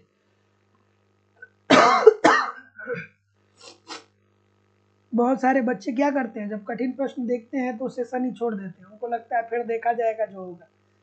अरे भाई, हाईवे पे चल रहे हैं और तेज गति से गाड़ी आ रही है और आप ये सोच रहे हैं कि बस आंख हम अपनी क्लोज कर लेंगे तो गाड़ी आपका एक्सीडेंट नहीं करेगी, तो ऐसा संभव है? आप चाहे आंख बंद करें चाहे कान बंद करें, किसी भी तरीके से बंद करें तो एक्सीडेंट हो ही जाएगा। तो जब हाईवे से कोई गाड़ी आ रही है, आप हाईवे पे खड़े हैं, तो आपको अगर जो बचना है तो आपको वहां से क्या करना पड़ेगा, दूर होना पड़ेगा। उसी तरीके से परीक्षा में कठिन प्रश्नों से बहुत सारे स्टूडेंट बचते हैं, यार ये कठिन है, हमने हमारी बस की बात नहीं है, हम इतना सोच समझ नहीं पाते। अगर जो इतना आप सोचने लगेंगे तो फिर सिलेक्शन कैसे मिलेगा? थोड़ा सा ठहरिए, तो थोड़ा सा समझिए, तो बहुत आसान सा प्रश्न है, बहुत आसान सा प्रश्न है। अगर जो उपभोक्ता के साम्य अवस्था के बारे में आप जानते होंगे तो आपको पता होगा कि MRS XY is equal to किसके बराबर होता है? ये PX अपान PY के बराबर होता है। ये अगर जो आपको पता होगा, कब पता होगा? जब आप कॉन्सेप्ट पढ़ेंगे। और यहाँ पे क्या दिया गया है कि MRS XY का मान कितना दे दिया गया है? ये दे दिया गया है 2.5 दे दिया गया है। ये कितना दे दिया गया है? 2.5 दे दिया गया है। और अगर वस्तु y का मूल्य अर्थात ये किसकी बात कर रहा है? PY की बात कर रहा है, PY की बात कर रहा है। PY का मूल्य कितना दे दिया गया? दिया गया 16 दिया गया। और ये क्या पूछ रहा है? तो x वस्तु का मूल्य बताइए, अर्थात इसी को ये पूछ रहा है। तो चलिए आप देख लीजिए, तो अब इसी फार्मूले में इसे आप रख लीजिए, 2.5 इज इक्वल टू PX ही तो आपसे पूछ रहा है, P की ही कीमत तो पूछ रहा है, और PY का मान कितना दे दिया गया? 16 दे दिया गया। तो जब आप PX को निकालेंगे तो PX इज इक्वल टू क्या हो जाएगा? 16 गुणा 2.5, तो 16 दूना 32, ठीक है। हाँ, तो ये क्या आ जाएगा? PX का मान ये 40 आ जाएगा। तो PX इज इक्वल टू क्या आ जाएगा? ये आ जाएगा आपका 40, ठीक है। PX का मान क्या आ जाएगा? 40। ऑप्शन में कहीं दिया गया है, तो जितने लोग भी ए बोल रहे हैं सभी लोग का उत्तर यहाँ पे बिल्कुल ठीक हो जाएगा। अब देखिए ये प्रश्न मैं फिर बोल रहा हूँ कि हजारों बच्चों से आपको कंपटीशन में आगे करेगा, ये सफलता दिला देगा। ये ऐसा प्रश्न है जो आपको निश्चित तौर पे सफलता दिला देगा, ठीक से समझेंगे तो। और इसी को समझने के लिए मैं बार बार कहता हूँ कि कॉन्सेप्ट पढ़िए, कॉन्सेप्ट पढ़िए, क्योंकि सारी चीजें एक दो लाइन में नहीं बताई जा सकती है। देखिए, उपभोक्ता के साम्य अवस्था का जो फार्मूला होता है उसे हम कैसे डिनोट करते हैं? साम्य अवस्था को कैसे डिनोट करते हैं? तो MRS/XY is equal to PX upon PY, जिसमें y का मूल्य दे दिया गया है और x का मूल्य आपसे पूछ रहा है। तो अब इसी फार्मूले में आप इसे रख दीजिए कि MRS/XY 2.5 दे दिया गया और PY 16 दे दिया गया है। तो अब जब आप इसे रखेंगे तो PX का मान निकल करके 40 आ जाएगा। तो जितने लोग भी ऑप्शन नंबर ए बोल रहे हैं सभी लोग का उत्तर यहाँ पे एब्सोल्युटली 100% ठीक हो जाएगा। अगला प्रश्न खूबसूरत सा है, एक बार नहीं अलग अलग परीक्षाओं में कई बार ये प्रश्न पूछा गया है। चलिए बताइए। और हमारी इकोनॉमिक्स की जो दूसरी क्लास होती है वो लाइव स्टडी इलाहाबाद के मोबाइल एप्लीकेशन पे होती है, जहाँ पे आपको एक स्ट्रेटजी के तहत इकोनॉमिक्स के सारे कंटेंट दिए जा रहे हैं। इकोनॉमिक्स के अलग अलग बैच चलाए जाते हैं और सभी बैचेज में आपको आपके सिलेबस के अनुसार इकोनॉमिक्स के सारे कंटेंट दिए जाते हैं। जैसे कि आपको आपके सिलेबस के अनुसार कॉन्सेप्ट पढ़ाया जाता है, अर्थात थियोरी की क्लास होती है। थियोरी पढ़ना बहुत जरूरी है। जब तक आपके सभी प्रकार की थियोरी ठीक तरीके से ठीक तरीके से आपको पता नहीं है, तब तक सभी प्रकार के प्रश्नों को आप सॉल्व नहीं कर पाएंगे। और थियरी पढ़ने की एक अच्छी खूबसूरती थियरी पढ़ने का एक खूबसूरत पहलू ये भी है कि जब आप थियरी पढ़ते हैं ना, तो बहुत सारे प्रश्न ऐसे होते हैं जिसे आप नहीं जानते हैं, लेकिन इसके बावजूद भी आप उस प्रश्नों को आइडिया लगा करके सही कर सकते हैं। तो आपको कंप्लीट थियरी पढ़ाई जा रही है, इसकी लाइव क्लास होती है। लाइव क्लास में नहीं जुड़ते हैं तो बाद में आपको रिकॉर्डेड क्लास मिल जाता है, आप कभी भी क्लास को देख सकते हैं। कंप्लीट आपको नोट्स मिलता है, मेरे द्वारा खुद का तैयार किया हुआ नोट्स मैं आपको प्रोवाइड करा रहा हूँ, ताकि एक तरफ थियरी पढ़िए, दूसरी तरफ नोट्स को पढ़िए। कम से कम 1 घंटे रोज नोट्स पढ़िए। आप टेस्ट सीरीज दीजिए, मैं टेस्ट सीरीज भी दे रहा हूँ आपको कि देखिए कि गलती कहाँ पे हो रही है, गलती क्यों हो रही है, कितने तैयार हैं आप परीक्षा के लिए। आपको प्रीवियस ईयर के क्वेश्चन पेपर दिए जा रहे हैं, डायरेक्टली इनडायरेक्टली बहुत सारे क्वेश्चन प्रीवियस ईयर से पूछे जाते हैं, और करंट की भी क्लासेस आपको प्रोवाइड करा जा रही है। सब कुछ प्रोवाइड कराना हमारी जिम्मेदारी है, बस आप एप्लीकेशन पे इसे फॉलो करिए, यूट्यूब पे प्रैक्टिस करते रहिए, कहीं भी इधर उधर से कुछ भी कलेक्ट करने की जरूरत नहीं होगी। लाइफ टाइम की वैलिडिटी के साथ एडमिशन फीस केवल और केवल 2000 रुपये है। सो सिंपली आप डिस्क्रिप्शन बॉक्स में जाइए, एप्लीकेशन का लिंक दिया गया है, एप्लीकेशन को डाउनलोड करके आप डायरेक्ट भी कोर्स को परचेज कर सकते हैं, या अगर जो वहाँ से नहीं परचेज कर पा रहे हैं तो सिंपली आप मुझे इस नंबर पे कॉल या व्हाट्सएप मैसेज कर सकते हैं किसी भी प्रकार के इंक्वायरी के लिए। ठीक है, तो चलिए अब हम लोग मूव करते हैं अपने सेशन की तरफ। हाँ, क्या उत्तर आ रहा है भाई? गणनात्मक उपयोगिता सिद्धांत का मूलभूत मान्यताएं क्या है? तो जितने लोग भी, अब ये किसने बताया था भैया? गणनावाचक उपयोगिता की बात किसने किया था? तो गणनावाचक उपयोगिता की बात तो मार्शल साहब ने किया था ना। किसने किया था? मार्शल साहब ने किया था। चलिए बताइए। ठीक है, और मार्शल ने ही सबसे पहले कहा था कि उपयोगिता का परिणात्मक माप संभव है, अर्थात उपयोगिता को मापा जा सकता है। ये बात सबसे पहले किसने कही थी? मार्शल के द्वारा ही कही गई थी। ठीक है, चलिए। हाँ, और कोई? ठीक है, ठीक है, तो जितने लोग भी ऑप्शन नंबर यहाँ पे सी बोल रहे हैं कि उपयोगिता मापनीय है तथा परिमाणनीय है। अभी तो मैंने आपको बताया कि इन्होंने कहा कि उपयोगिता को मापा जा सकता है। मुद्रा की सीमांत उपयोगिता वास्तविक आय में परिवर्तनों के साथ परिवर्तित होती है, नहीं इसकी बात नहीं करते, इसकी बात ये नहीं करते। विभिन्न वस्तुओं से उत्पन्न उपयोगिताएं अंतर्निर्भर होती है, नहीं ये भी बात सही नहीं है। और सीमांत उपयोगिता व्यवहार को समझने में अंतः निरीक्षणात्मक पद्धति का उपयोग, बिल्कुल ठीक है, तो ये भी बात सही है। जितने लोग भी ऑप्शन नंबर सी बोल रहे हैं कि सर 1 और 4 दोनों ठीक है, सभी लोग का उत्तर बिल्कुल सही है। अगला, एंजिल वक्र किसकी व्याख्या करता है? एंजिल वक्र बहुत इंपॉर्टेंट प्रश्न है। अगर जो आप पेपर उठा के देखेंगे तो 10 में से कम 5 बार ऐसा होगा कि ये अलग अलग परीक्षाओं में एंजिल साहब से प्रश्न बन करके आता है। ये भी जानना बहुत जरूरी है कि क्या पढ़ना है क्या नहीं पढ़ना है ना। बहुत सारे बच्चों को तो ऐसे पढ़ते हैं कि कभी इधर से पढ़ लिए कभी उधर से पढ़ लिए। एक स्ट्रेटजी होनी चाहिए, दिमाग में चीज़ें होनी चाहिए, ठीक है, कि क्या पढ़ रहे हैं, कहाँ से पढ़ रहे। और अगर जो आपने समष्टि अर्थशास्त्र की समझ विकसित कर ली, ये छोटी छोटी बात मैं बताता हूँ, लेकिन बहुत जरूरी बात मैं आपको बताता हूँ। इकोनॉमिक्स में सभी यूनिट तो आप पढ़ सकते हैं, लेकिन अगर जो समष्टि अर्थशास्त्र पढ़ने की समझ आपने विकसित कर ली तो आप फिर इकोनॉमिक्स में कहीं कोई आपको रोक नहीं पाएगा। एक बात समझ लीजिए, क्योंकि व्यष्टि अर्थशास्त्र और इकोनॉमिक्स के अन्य जितने भी पार्ट होते हैं उसे आप ठीक तरीके से समझ सकते हैं बिना किसी मतलब अगर जो थोड़ा बहुत भी एफर्ट डालेंगे तो समझ सकते हैं। लेकिन जो असली खेल होता है वो होता है समष्टि अर्थशास्त्र में। अगर जो आप इसे समझ गए तो फिर मजा आ जाएगा, फिर इकोनॉमिक्स बच्चों का खेल आपको लगेगा। और इसको समझने के लिए सिस्टमेटिक वे से पढ़ना पड़ेगा। चलिए, क्या उत्तर आ रहा है? क्या उत्तर आ रहा है कि एंजिल वक्र क्या संकेत करता है? ठीक है, तो अभी मैंने आपको बताया ना कि एंजिल साहब जर्मनी के अर्थशास्त्री थे, और इन्होंने लोगों के आय समूह की व्याख्या, इन्होंने लोगों के समूह को लिया, और इन लोगों के समूह को लेते हुए उन्होंने ये बात का अध्ययन किया कि जब लोगों की इनकम में वृद्धि हो रही है, जब लोगों की आय में वृद्धि हो रही है, तो जितने भी लोग हैं सभी लोग 3 प्रकार से अपने उपभोग को परिवर्तित कर रहे हैं। पहला क्या है कि लोग जितनी तेजी से लोगों की आय में वृद्धि हो रही है, उतनी तेजी से भोजन पर होने वाला व्यय में वृद्धि नहीं हो रही है। ठीक है, भोजन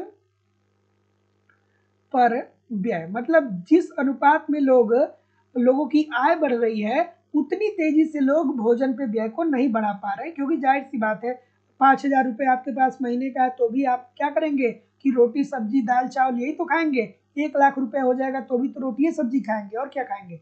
ठीक है, तो उन्होंने कहा कि जब लोगों की आय बढ़ रही है तो भोजन पे होने वाला व्यय जो है वो आय की अपेक्षा कम हो रहा है। वही दूसरी कंडीशन में उन्होंने क्या बताया था कि जो मकान है और वो कपड़ा है उस पे होने वाला व्यय का अनुपात स्थिर है। मकान व कपड़ा पे होने वाला व्यय जो है वो स्थिर है। स्थिर होने का मतलब कि जिस अनुपात में आय बढ़ रहा है उसी अनुपात में उपभोग व्यय बढ़ रहा है मकान और कपड़े पर। ठीक है, उसके बाद तीसरी कंडीशन में बताते हैं कि जितनी तेजी से लोगों की आय बढ़ रही है उससे कहीं ज्यादा तेजी से लोग शिक्षा पे और मनोरंजन पे खर्च कर रहे हैं। ये सारी बातें ठीक है भाई। अभी आपको 70,000 रुपये सैलरी मिलने लगेगी तो आप जा करके 10 लाख रुपए की गाड़ी फाइनेंस करा लेंगे। इसका मतलब क्या, जितनी आपकी इनकम हो रही है उससे ज्यादा आप खर्च कर रहे हैं। तो क्या उत्तर आ रहा है? ठीक है, तो जितने लोग भी बी बोल रहे हैं सभी। अब कुछ लोग कहेंगे सर जी मनोरंजन पे कैसे, तो मनोरंजन पे ऐसे होता है भाई। मनोरंजन पे कैसे होगा, तो जैसे बहुत सारे लोगों को आपने देखा होगा कि जो बहुत अमीर होते हैं उनके घरों में क्या होता है कि चलो उन घरों की महिलाएं बोलती है कि आज खाना बनाने को मन नहीं करता है, तो जो घर का मुखिया होता है वो कहता है कि चलो परिवार के सभी लोग आज बाहर पिक्चर देखा जाएगा, मूवी देखा जाएगा और बाहर से ही खा के आएंगे। तो अगर जो बढ़िया किसी थिएटर में चले गए तो पर हेड कम से कम 500 से 700 रुपये एक लोग का लगता है, तो 7-8 मेंबर है तो सोचिए कितना खर्च होगा।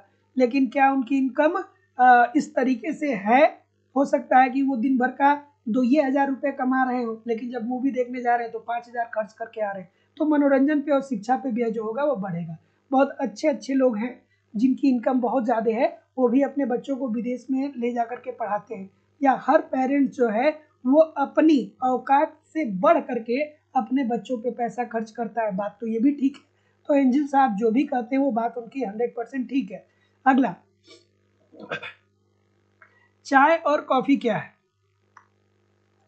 चाय और कॉफी, महामैराथन की क्लास कब ली जाए भाई बताइए? महामैराथन की क्लास कब ली जाए?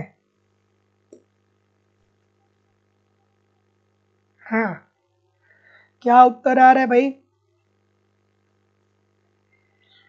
चलिए, ऑप्शन नंबर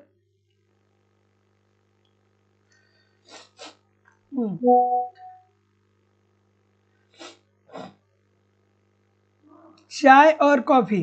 तो चाय और कॉफी वैकल्पिक वस्तु है। एट द सेम टाइम आप चाय भी नहीं पियेंगे और कॉफी भी नहीं पियेंगे। जब आप कहीं जाते हैं तो आपसे यही पूछा जाता है कि आप चाय पीना पसंद करेंगे कि कॉफी पीना पसंद करेंगे। तो चाय या कॉफी, ये दोनों आपको समान संतुष्टि प्रदान करते हैं। तो ये क्या होते हैं? ये वैकल्पिक वस्तु होता है। मांग की लोच कैसी होती है? मांग की लोच कैसी होती है इसकी? पॉजिटिव होती है। क्यों? क्योंकि अगर जो चाय की कीमत में वृद्धि हो रही है तो जब चाय की कीमत बढ़ेगी सर, चाय की कीमत अगर जो बढ़ेगी तो लोग चाय की मांग को कम कर देंगे और चाय पीना छोड़ करके लोग कॉफ़ी की मांग को बढ़ा देंगे। कॉफ़ी की मांग को लोग क्या कर देंगे? कॉफ़ी की मांग को लोग बढ़ा देंगे। तो ये क्या होता है? पॉजिटिव होता है। विलासिता की वस्तुओं के सामान्य वस्तुओं में ये भी क्या होता है? पॉजिटिव होता है। उसके बाद कार और पेट्रोल, ये क्या है? ये एक पूरक वस्तु है या जिसे हम लोग संयुक्त वस्तु के नाम से भी जानते हैं। अब कार और पेट्रोल के संदर्भ में क्या होता है? तो मान लीजिए कि ये कार है और ये पेट्रोल है, ठीक है। तो अगर जो कार की कीमत में वृद्धि हो रही है, कार की कीमत अगर जो बढ़ेगी, तो मान लीजिए कि कार की कीमत बढ़ रही है, तो जब कीमत बढ़ती है तो वस्तु की मांग कम होती है ना। तो जब कार की कीमत बढ़ेगी तो कार की मांग कम होगी, और जब कार की मांग कम होगी लोग कार कम खरीदेंगे तो पेट्रोल की भी मांग कम हो जाएगी। जब आपके पास कारें नहीं रहेगा तो पेट्रोल क्यों खरीदेंगे? तो ऐसी स्थिति में पूरक वस्तुओं के लिए क्या होती है? ऋणात्मक होती है। स्वर्ण एवं हीरे की बात करें तो ये वैवलन वस्तु होती है। जैसा कि अभी मैंने आपको बताया कि वैवलन वस्तुएं ऐसी वस्तुएं होती हैं जहां पे जब वस्तुओं की कीमतों में वृद्धि आती है तो समाज का एक बड़ा वर्ग इसकी मांग में कमी करता है, लेकिन समाज का एक भाग ऐसा भी होता है जो अपने अमीरी का प्रदर्शन करने के लिए इन वस्तुओं की मांग को क्या कर देता है? बढ़ा देता है। ठीक है। और राई और बाजरा गिफिन वस्तुएं हैं। अभी तो मैंने बताया कि गिफिन वस्तुएं ऐसी वस्तुएं होती हैं जब वस्तु की कीमतों में वृद्धि होती है, सॉरी, जब वस्तु की, हाँ ठीक है, ये भी बात ठीक है, कोई दिक्कत नहीं है। दो बातें सही है कि अगर जो वस्तु की कीमत में कमी आती है तो लोग इसकी मांग को भी कम कर लेते हैं, या अगर जो लोगों की आय में वृद्धि होती है तो भी लोग इसकी मांग को कम कर लेते हैं। तो जितने लोग भी क्या बोल रहे हैं? सुमिलित कर रहे हैं, ठीक कर रहे हैं। अगला, थोड़ा सा इसे एडजस्ट करना होगा, है ना। निम्नलिखित कथनों पे विचार करिए और विचार करके बताइए क्या उत्तर आ रहा है सर।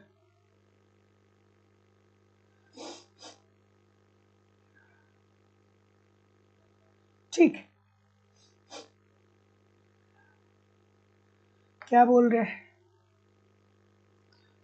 और इस बार परीक्षा होगा तो जो लोग भी इतने दिनों से लगातार पढ़ रहे हैं, आप लोगों से मेरी भी बहुत उम्मीद है। इतना करिएगा कि लाइव स्टडी इलाहाबाद हर तरीके से हो जाए, क्योंकि आप लोगों के बारे में बहुत सारी चीज़ें हमको सुनने को मिलती है। बहुत अच्छे अच्छे लोग, बहुत बढ़िया बढ़िया लोग हैं जो मुझसे कभी बात करते हैं तो कहते हैं कि सर, आपकी जब क्लास होती है और आपके क्लास में जो लगातार पढ़ने वाले बच्चे हैं, जब वो कहीं और दूसरे प्लेटफॉर्म पे जाते हैं तो केवल और केवल वही हावी होते हैं और कोई नहीं होता है, बाकी तो सब इधर उधर हो जाते हैं।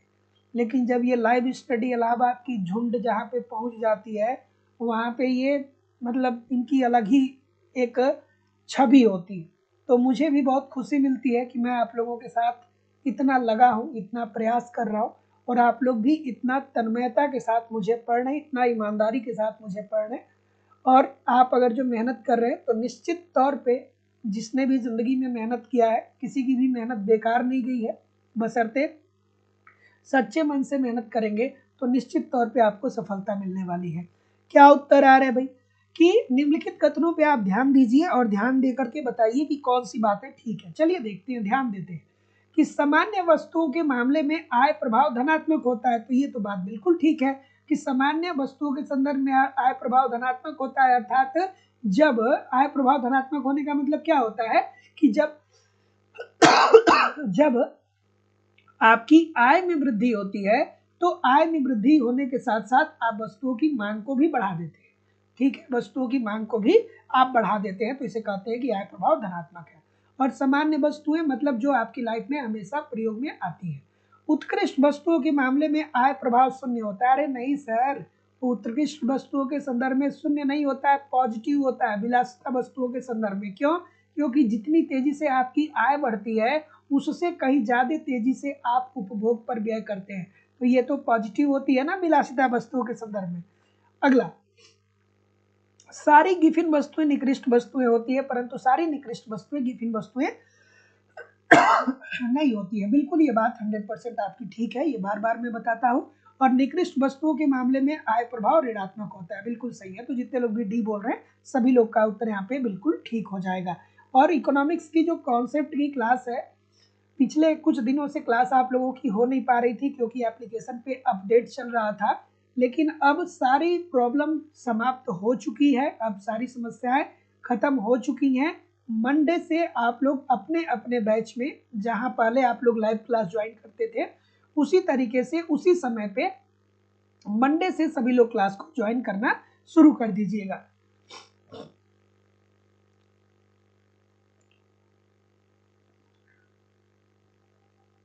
ठीक है, क्या उत्तर आ रहा है? मार्शल का उपभोक्ता व्यवहार सिद्धांत आधारित है। अभी तो कुछ देर पहले बात हुई थी। मार्शल की अब मान्यताओं को पढ़ना चाहिए, ठीक है, मार्शल की मान्यताओं को पढ़ना चाहिए। उपभोक्ता विवेकपूर्ण होता है, उपयोगिता का संख्यात्मक माप संभव है, बिल्कुल ठीक है। क्रमागत उपयोगिता ह्रास नियम की भी ये बात करते हैं। तो क्या उत्तर आ रहा है? तो जितने लोग भी बोल रहे हैं सर जी सी योगात्मक उपयोगिताओं की परिकल्पना पे आधारित है, बिल्कुल ठीक है, और स्वतंत्र उपयोगिताओं के परिकल्पना पे भी आधारित है। तो ए और बी जितने लोग भी बोल रहे हैं सभी लोग का उत्तर बिल्कुल ठीक हो जाएगा।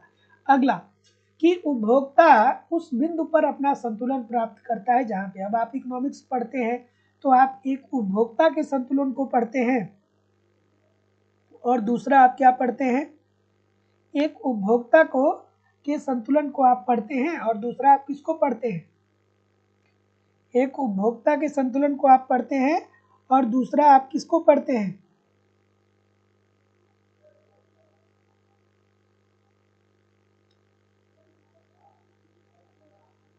ठीक है,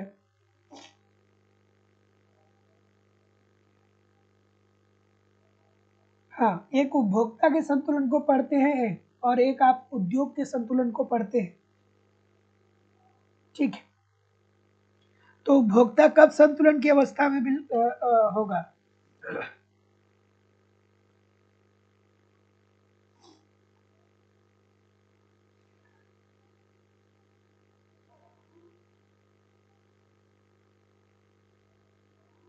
हाँ,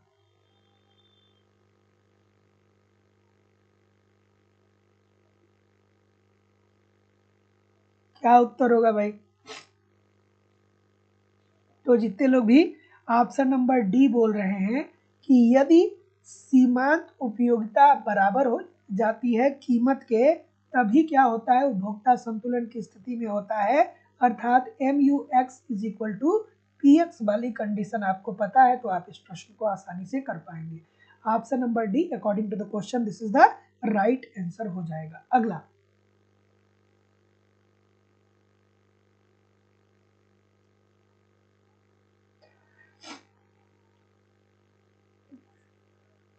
अगला प्रश्न है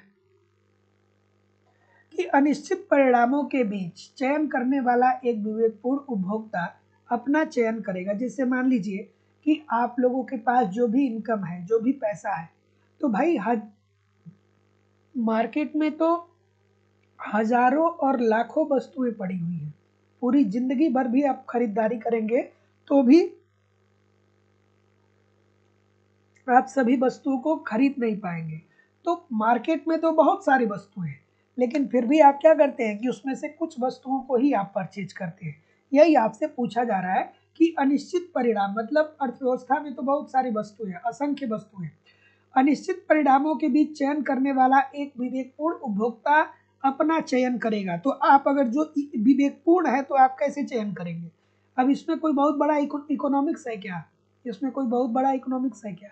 अगर जो मान लीजिए कि 5,000 रुपया आपके पास है, ठीक है, और आपके घर में चावल नहीं है, आपके घर में तेल नहीं है, आपके घर में सब्जी नहीं है, तो आप क्या करेंगे कि चावल खरीदेंगे, तेल खरीदेंगे, आटा खरीदेंगे, सब्जी खरीदेंगे, यही ना 5,000 रुपया इसी में खर्च करेंगे ना।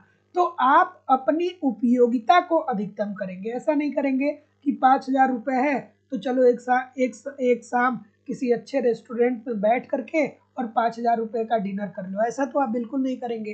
तो उपभोक्ता जो होता है वो हमेशा विवेकपूर्ण होता है और उसके पास अनिश्चित परिणाम होते हैं, खरीदने के लिए बहुत सारी चीजें होती हैं, लेकिन खरीदता उसी को है जो उसके लिए सबसे ज्यादा उपयोगी होता है, अर्थात अपेक्षित उपयोगिता के आधार पे। Option number B. अगला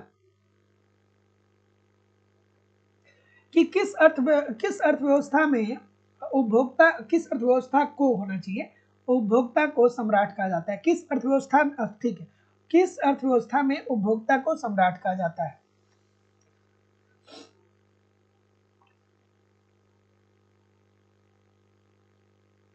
क्या हुआ, कोई दिक्कत आ रही है क्या?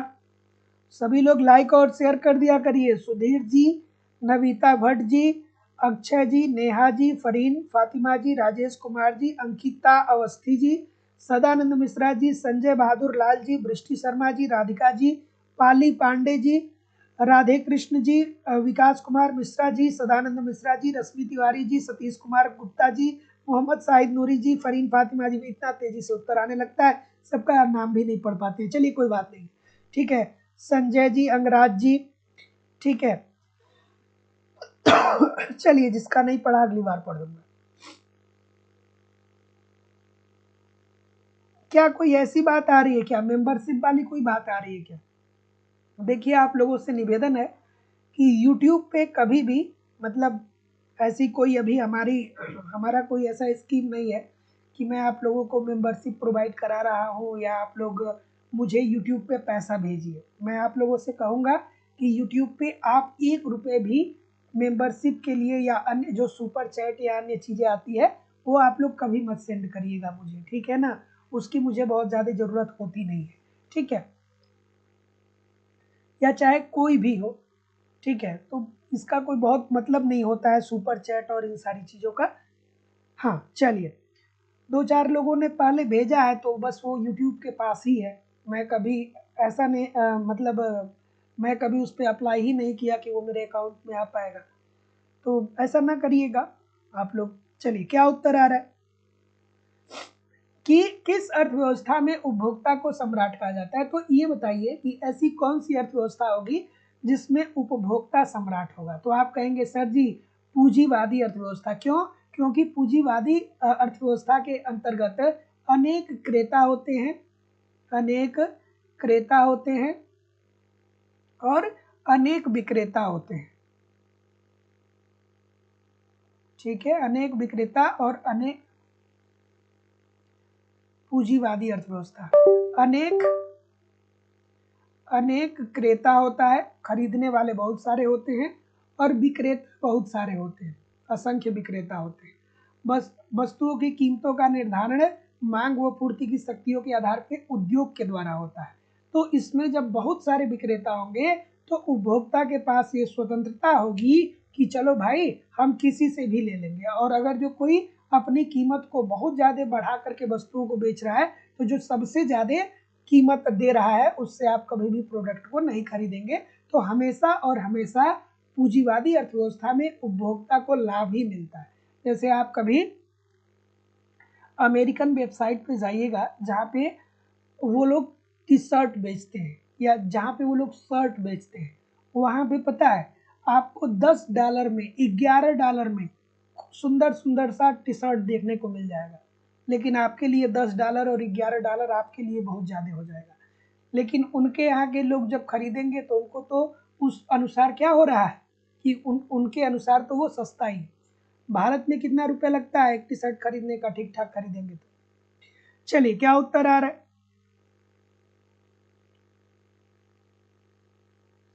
ठीक है, ठीक है।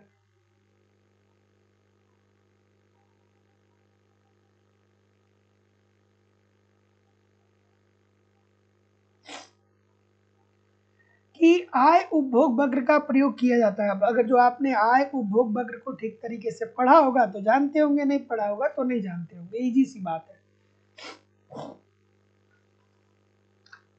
क्या उत्तर आ रहा है? ऑप्शन नंबर, ठीक है। और कोई? सॉरी।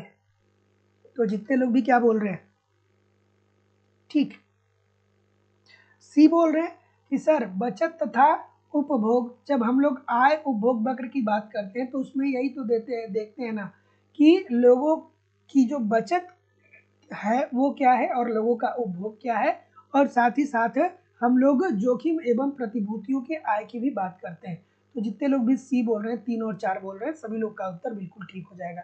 अब ऐसे प्रश्नों के लिए देखिए आपको कॉन्सेप्ट पढ़ना पड़ेगा। अब एक लाइन में, 2 लाइन में इन सारी चीज़ों को समझाया नहीं जा सकता है, कॉन्सेप्ट पढ़ना पड़ेगा। अगला प्रश्न है कि आय प्रभाव मांग की मात्रा के उस परिवर्तन को कहा जाता है जो पूर्णतः आय में परिवर्तन के परिणाम स्वरूप उत्पन्न होता है, जबकि दोनों वस्तुओं की कीमतें स्थिर रहती है। उपरोक्त कथन किससे संबंधित है? हाँ, क्या उत्तर आ रहा है भाई?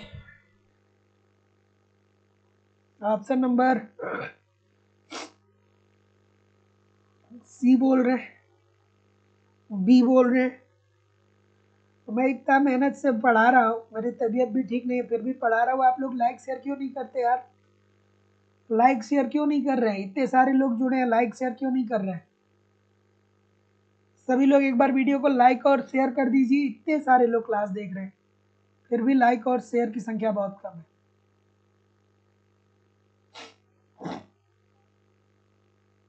ठीक, ऑप्शन नंबर,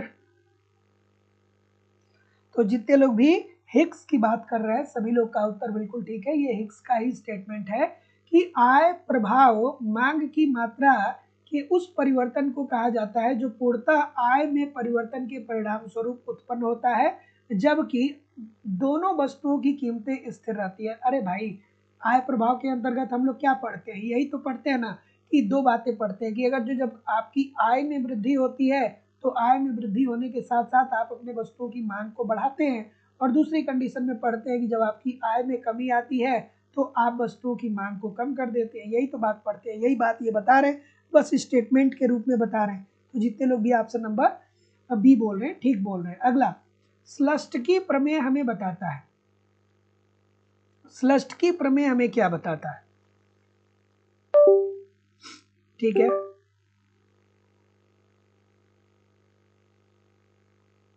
ठीक है।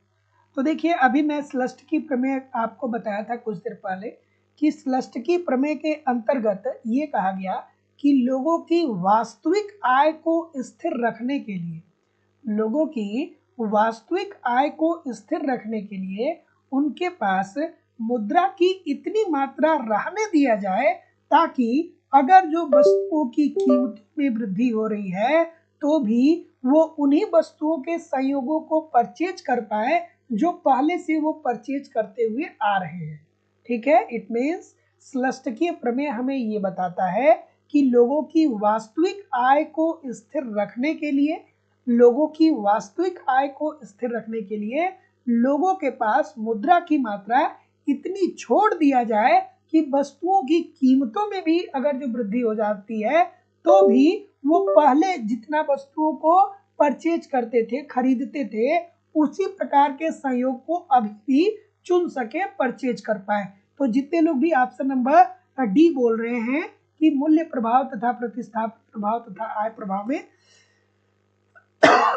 वियोजन, अभी सब विस्तार से कुछ देर पहले इसको मैंने बताया था। अगला प्रश्न है कि सीमांत उपयोगिता ह्रास नियम क्या बताता है? सीमांत उपयोगिता ह्रास नियम की बात सर्वप्रथम किसने कहा था? गोसेन ने किया था, इसीलिए इसे गोसेन का प्रथम नियम कहा जाता है। ठीक है, सीमांत उपयोगिता ह्रास नियम को विकसित किसने किया था? तो विकसित करने का जो श्रेय जाता है वो जाता है आपके मार्शल साहब को। ठीक है, और सीमांत उपयोगिता ह्रास नियम क्या बताता है कि जैसे जैसे किसी वस्तु की उत्तरोत्तर इकाइयों को बढ़ाते चले जाते हैं उससे मिलने वाली उपयोगिता कम होने लगती है, और जब उससे मिलने वाली उपयोगिता कम होने लगती है तो आप उसकी मांग को क्या कर देते हैं? कम कर देते हैं। सीमांत उपयोगिता ह्रास नियम क्या बताता है कि जैसे जैसे किसी वस्तु की उत्तरोत्तर इकाइयों को आप बढ़ाते चले जाते हैं उससे मिलने वाली उपयोगिता कम होने लगती है, और जब उससे मिलने वाली उपयोगिता कम होने लगती है तो आप उस वस्तु की मांग को कम कर देते हैं। जैसे कि उदाहरण के तौर पे मैं आपको बताऊं कि अगर जो आपको बहुत तेज भूख लगी है तो जब आपके सामने आपको एक रोटी खाने को मिल जाएगा ना तो वो आपके लिए सबसे ज्यादा महत्वपूर्ण होगा। क्यों क्यों सबसे ज्यादा महत्वपूर्ण होगा? क्योंकि जब दूसरी रोटी आपके सामने आएगी ना तो अब आपकी थोड़ी बहुत भूख मिट चुकी होगी क्योंकि आपने एक रोटी का उपभोग ऑलरेडी कर लिया। ठीक है, तो एक रोटी का आपने पहले अगर जो आपको बहुत ज्यादा भूख लगी है तो पहली रोटी आपके सामने आएगा तो आपके लिए बहुत महत्वपूर्ण होगा। दूसरी रोटी आएगा तो पहले से कम महत्वपूर्ण होगा। क्यों कम महत्वपूर्ण होगा? देखिए, पहली रोटी जब आपके सामने आएगी तो ये आपके लिए सबसे ज्यादा महत्वपूर्ण होगी।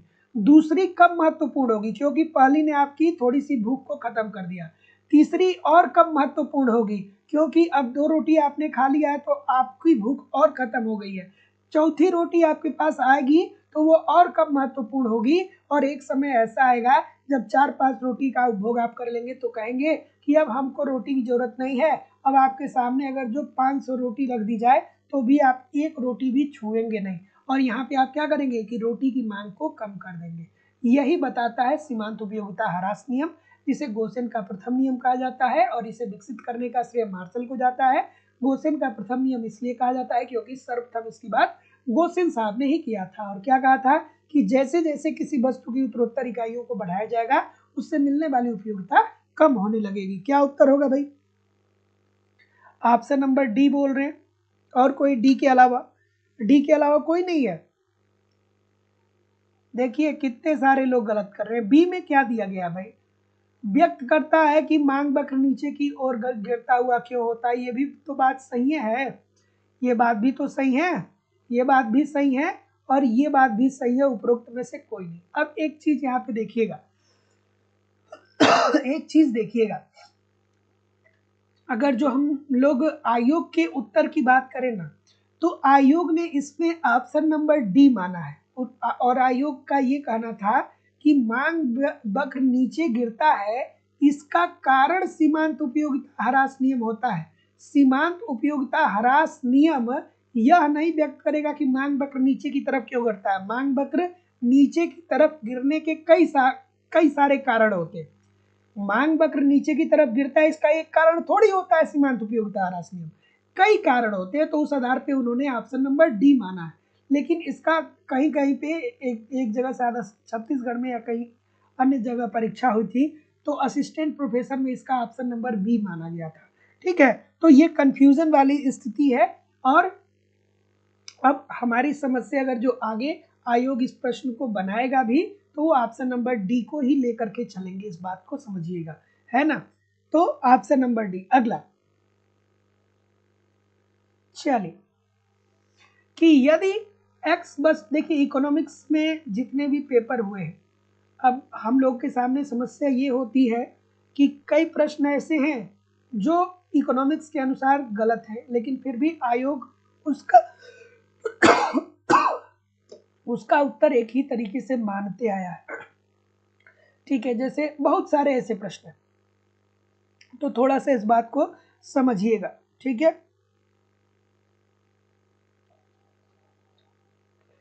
ठीक है,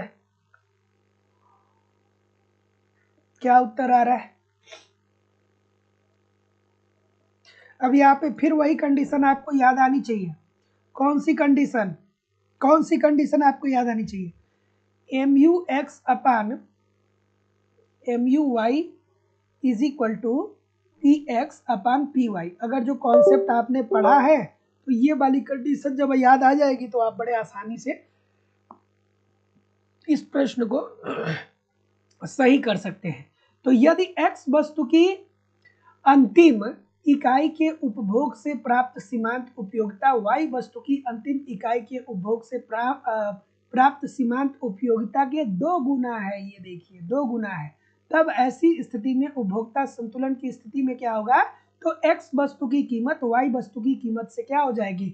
2 गुनी हो जाएगी। क्योंकि देखिए y वस्तु की अंतिम इकाई के उपभोग से प्राप्त सीमांत उपयोगिता क्या हो रही है? 2 गुनी हो रही है। तो जितने लोग भी ए बोल रहे हैं बिल्कुल ठीक बोल रहे हैं। इसी प्रकार के प्रश्नों के लिए दोस्तों आपको कॉन्सेप्ट पढ़ना पड़ेगा। जरूर आप कॉन्सेप्ट पढ़िए। और लाइव स्टडी इलाहाबाद के मोबाइल एप्लीकेशन पे इकोनॉमिक्स के अलग अलग बैच चलाए जा रहे हैं।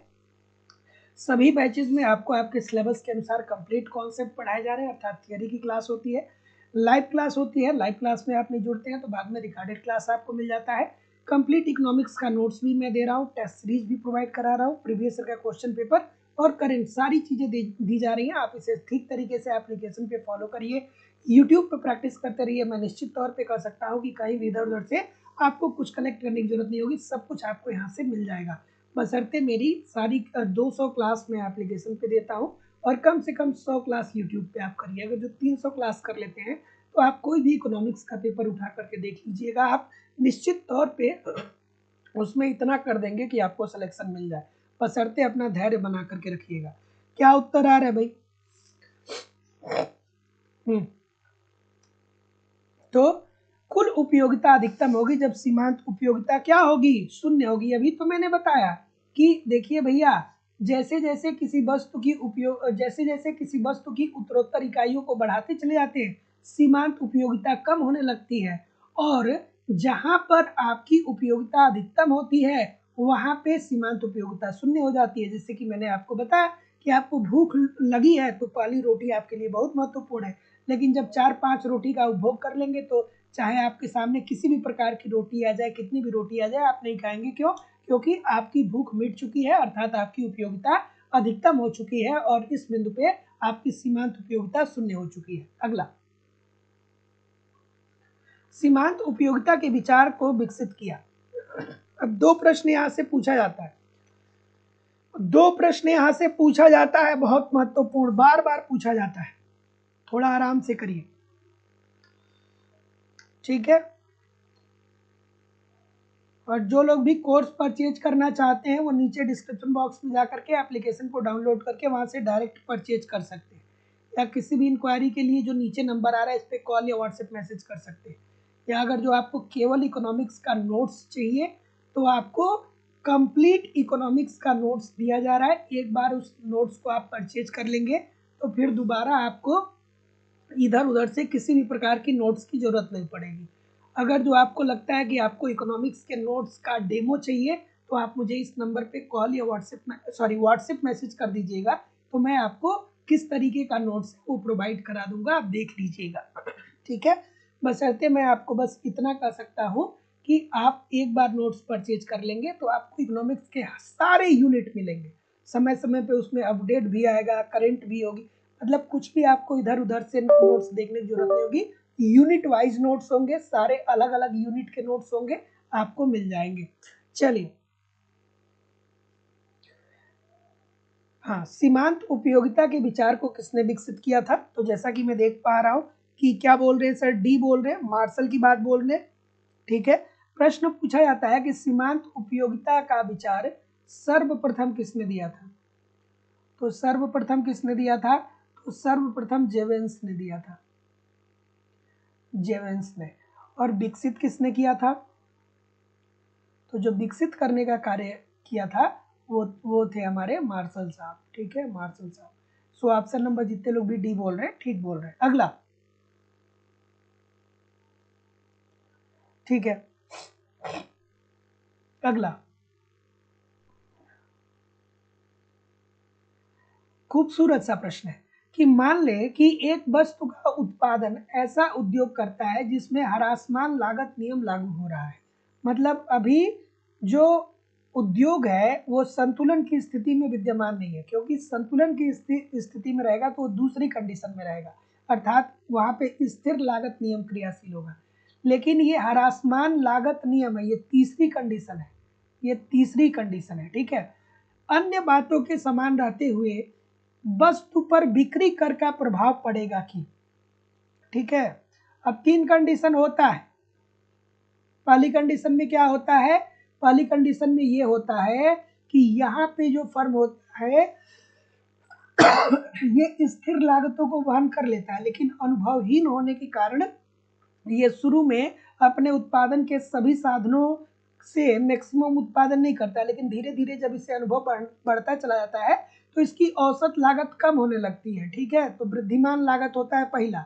दूसरे में क्या होता है कि अब यहाँ पे जो इसके उत्पादन के साधन है इससे ये मैक्सिमम उत्पादन कर लेता है और यहाँ पे स्थिर अवस्था में पहुंच जाता है, अर्थात साम्य की स्थिति में पहुंच जाता है। उसके बाद तीसरी कंडीशन में क्या होता है कि वो फिर कुछ नहीं मानता है और फिर वो अपने निवेश को बढ़ाता है, तो उत्पादन का स्तर बहुत ज्यादा नहीं बढ़ पाता है, लेकिन उसकी उत्पादन लागत बहुत ज्यादा बढ़ जाती है, इस वजह से उसके लाभ में कमी आने लगती है। तीसरी कंडीशन होता है।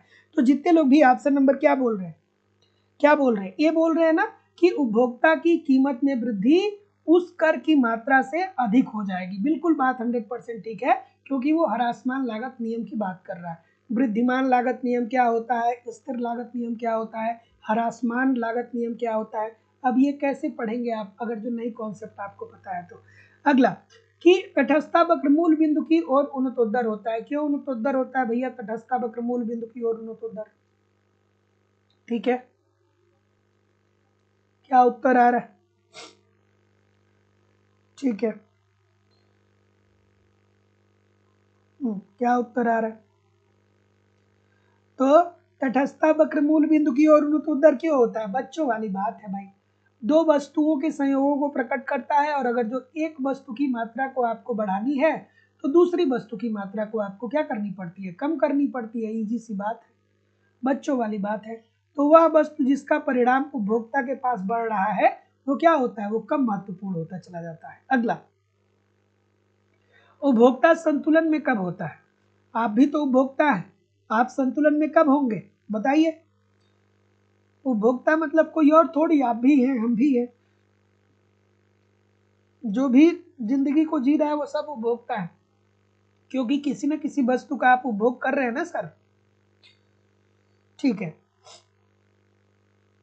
तो उपभोक्ता संतुलन की स्थिति में कब होगा, तो उपभोक्ता संतुलन की स्थिति में तब होगा जब उसके पास जो आय है उस आय को वो इस प्रकार से खर्च करे कि वो अपनी अधिकतम उपयोगिताओं को प्राप्त कर पाए, तभी हम कहेंगे कि उपभोक्ता संतुलन में है। अगर जो 5,000 रुपये आपके पास है, ठीक है, और आपके पास घर में कुछ खाने के लिए नहीं है, तो आप संतुलन में कब होंगे, तो आप 5,000 रुपये में जाएंगे, चावल खरीदेंगे, आटा खरीदेंगे, तेल खरीदेंगे, सब्जी खरीदेंगे, नमक खरीदेंगे, तब ना आप संतुलन में आएंगे। बाकी आप 5,000 रुपये लेकर के रेस्टोरेंट चले जाएंगे, 5,000 रुपये लेकर के आप मूवी देखने चले जाएंगे, आप पास महीने भर की इनकम आपकी 5,000 रुपये है, तो एक शाम को किसी रेस्टोरेंट में जाकर के 5,000 रुपये का खाना खा लेंगे, तो आप संतुलन में होंगे क्या, नहीं होंगे। फिर तो आप दिवालिया हो जाएंगे, है ना। तो उपभोक्ता संतुलन में तभी होता है जब उसके पास जो आय है उस आय को वो इस प्रकार से खर्च करे कि उसकी उपयोगिता अधिकतम हो और उससे मैक्सिमम सेटिस्फेक्शन मिले, मैक्सिमम संतुष्टि मिले, तभी आप कहेंगे कि उपभोक्ता संतुलन की अवस्था में। और आज के सेशन को एक दो बार जरूर देखिएगा। आप इकोनॉमिक्स का कोई भी कहीं का भी पेपर उठा करके देख लीजिएगा, केवल आज के सेशन से डायरेक्टली इनडायरेक्टली 10 से 20 प्रश्न हर पेपर में पूछे जाएंगे, पूछे गए होंगे, क्योंकि आज का जो सेशन है वो इस तरीके का ही सेशन है कि ये मैक्सिमम चीज़ों को क्या कर रहा है, समाहित कर रहा है अपने अंदर, जहाँ से बार बार प्रश्न पूछे जाते हैं। तो इस बात को भी समझिएगा, एक दो बार जरूर क्लास को देखिएगा। कौन थैंक यू बोल रहे हैं भाई, क्लास चल रही है तो थैंक यू क्यों बोल रहे हैं, क्लास करिए पूरा। उदासीन बक्र एक दूसरे को नहीं काटते हैं, फिर वही बात हो गई, उदासीन बक्र क्या करते हैं, एक दूसरे को नहीं काटते हैं। क्यों नहीं काटते हैं, क्योंकि प्रत्येक बक्र भिन्न भिन्न व्यक्तियों भिन्न भिन्न व्यक्ति ने प्रत्येक बक्र संतुष्टि के भिन्न भिन्न स्तरों के द्योतक होते हैं। Option number B. अगला, कि गॉसेन का प्रथम नियम, अभी बार बार तो इसी को मैं बता रहा था, अब इसको बताने की क्या जरूरत है, बार बार बता रहा था, सीमांत उपयोगिता ह्रास। अगला, उस अर्थशास्त्री का नाम बताइए जिसने कीमत निर्धारण में समय के महत्व की विवेचना की। किसने कहा कि जब किसी वस्तु की कीमत का निर्धारण होगा तो उसमें समय भी महत्वपूर्ण होगा, और ये बात तो सही है। आप देखते हैं ना, जो ये फ्लिपकार्ट का, चाहे अमेजन पे, चाहे बड़े बड़े मॉल में जो सेल लगता है, वो क्यों लगता है, आप इकोनॉमिक्स के छात्र हैं, आपको जानना चाहिए क्यों लगता है। क्योंकि मान लीजिए कि ये पेन है, ये मान लीजिए ये पेन है, इस पेन को फ्लिपकार्ट पे डाला गया और ये एक साल पेन फ्लिपकार्ट पे बिका ही, तो अब जिस कंपनी ने इस पेन को बनाने में पैसा लगाया है, वो कंपनी ये सोचेगी कि जो हमारी उत्पादन लागत है वही निकल आती, तो फिर हम अगले साल के लिए दूसरी चीज़ों का उत्पादन कर देते। तो इसीलिए सेल लगाया जाता है और वस्तुओं की कीमत कम कर दी जाती है, और वो वस्तुएं धड़ल्ले से मार्केट में बिक जाती है। सभी लोग धड़ल्ले से उसको क्या कर देते हैं, खरीद लेते हैं, और लोग कहते हैं कि आज तो फ्लिपकार्ट पे सेल लगा था तो हम खरीदे। कई सारे बच्चे तो ऐसे हैं जो रात रात भर जगे ही रहते हैं कि फ्लिपकार्ट और अमेजन पे सेल लगा है, लेकिन कोई बहुत सस्ता नहीं होता है। जितना आप समय उस पर किल करते हैं उसकी अपेक्षा में उतना आउटपुट आपको नहीं मिलता है। अगला, कि अधिकतम बिक्री सिद्धांत के प्रतिपादक रहे हैं।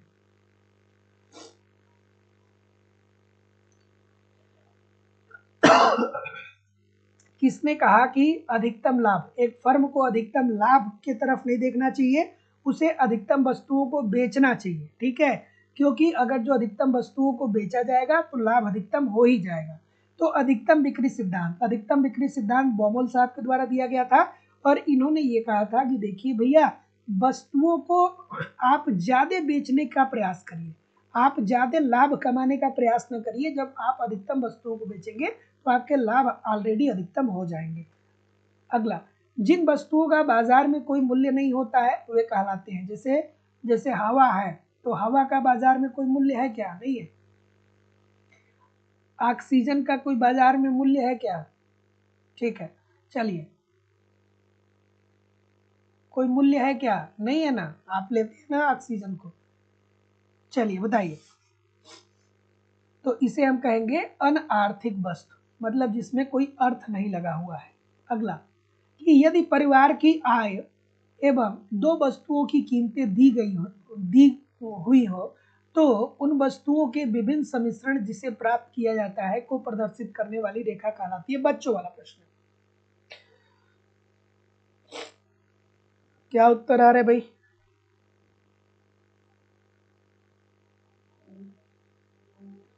Option number B. ठीक है, तो देखिए दोस्तों, अगर जो आय की बात करें, ठीक है, आय की बात करें और वस्तुओं की मांगी गई मात्रा की बात करें तो ये कहा जाएगा कि ये बजट रेखा की बात कर रहा है, ये बजट रेखा की बात कर रहा है। ठीक है, तो जितने लोग भी बी बोल रहे हैं बिल्कुल ठीक बोल रहे हैं कि एक परिवार है, उनकी उनकी जो भी आय है वो दो वस्तुओं की कीमत दी गई है और उन वस्तुओं के सम्मिश्रण प्राप्त करने के लिए जो वो क्या कर रहे हैं कि जो आय अदा कर रहे हैं उसको प्रदर्शित करने वाले बजट को हम लोग क्या बोलते हैं? बजट रेखा बोलते हैं, जिसे हम लोग बोलेंगे बजट रेखा। अगला प्रश्न, जैसे आसान भाषा में कहें तो परिवार में होता है ना कि परिवार के लोग, जैसे परिवार का जो मुखिया होता है, आप कहिए कि भाई 10 लाख रुपए की कार हमें खरीदनी है या 20 लाख रुपए की कार हमें खरीदनी है। जो परिवार का मुखिया होगा कहेगा ये हमारे बजट का नहीं है, जब तुम कमाना या तुम कमानी तो तुम कमाना या तुम जब कमाओगी तो खरीद लेना, है ना। तो जितने लोग भी बी बोल रहे हैं बिल्कुल ठीक बोल रहे हैं। अगला, कोई भी प्रश्न नहीं है, कमेंट करके बताइए कितने प्रतिशत प्रश्न आपके सही हुए। और दोस्तों, आप लोगों की इकोनॉमिक्स की दूसरी क्लास लाइव स्टडी इलाहाबाद के मोबाइल एप्लीकेशन पे होती है, जहां पर एक रणनीति के मुताबिक आपको इकोनॉमिक्स के सारे कंटेंट सिंपल सटीक साधारण भाषा में दिए जाते हैं। यहाँ पे इकोनॉमिक्स के अलग अलग बैच हैं और सभी बैचेज में आपको आपके सिलेबस के अनुसार ही सारी चीज़ें प्रोवाइड की जाती हैं। जैसे कि आपको उत्तर प्रदेश में टीजीटी पीजीटी के लिए बैच मिल जाएगा, बिहार में TGT PGT, UGC net, Jharkhand में TGT PGT, jet, Madhya Pradesh में सेट और टेट के लिए, उत्तराखंड में लेक्चरर और एलटी के लिए, अलग अलग राज्यों में LT grade, GIC lecturer, assistant professor और अन्य परीक्षाओं के लिए अलग अलग बैच मिल जाएंगे। और सभी बैचेज में आपको आपके सिलेबस के अनुसार इकोनॉमिक्स के कंप्लीट कॉन्सेप्ट पढ़ाए जा रहे हैं, अर्थात इसकी थियरी की क्लास होती है। थियरी पढ़ना बहुत जरूरी है, जब तक आपकी थियरी कंप्लीट नहीं होती है तब तक सभी प्रकार के प्रश्नों को सॉल्व करने में बहुत सारी कठिनाइयों का आपको सामना करना पड़ता है।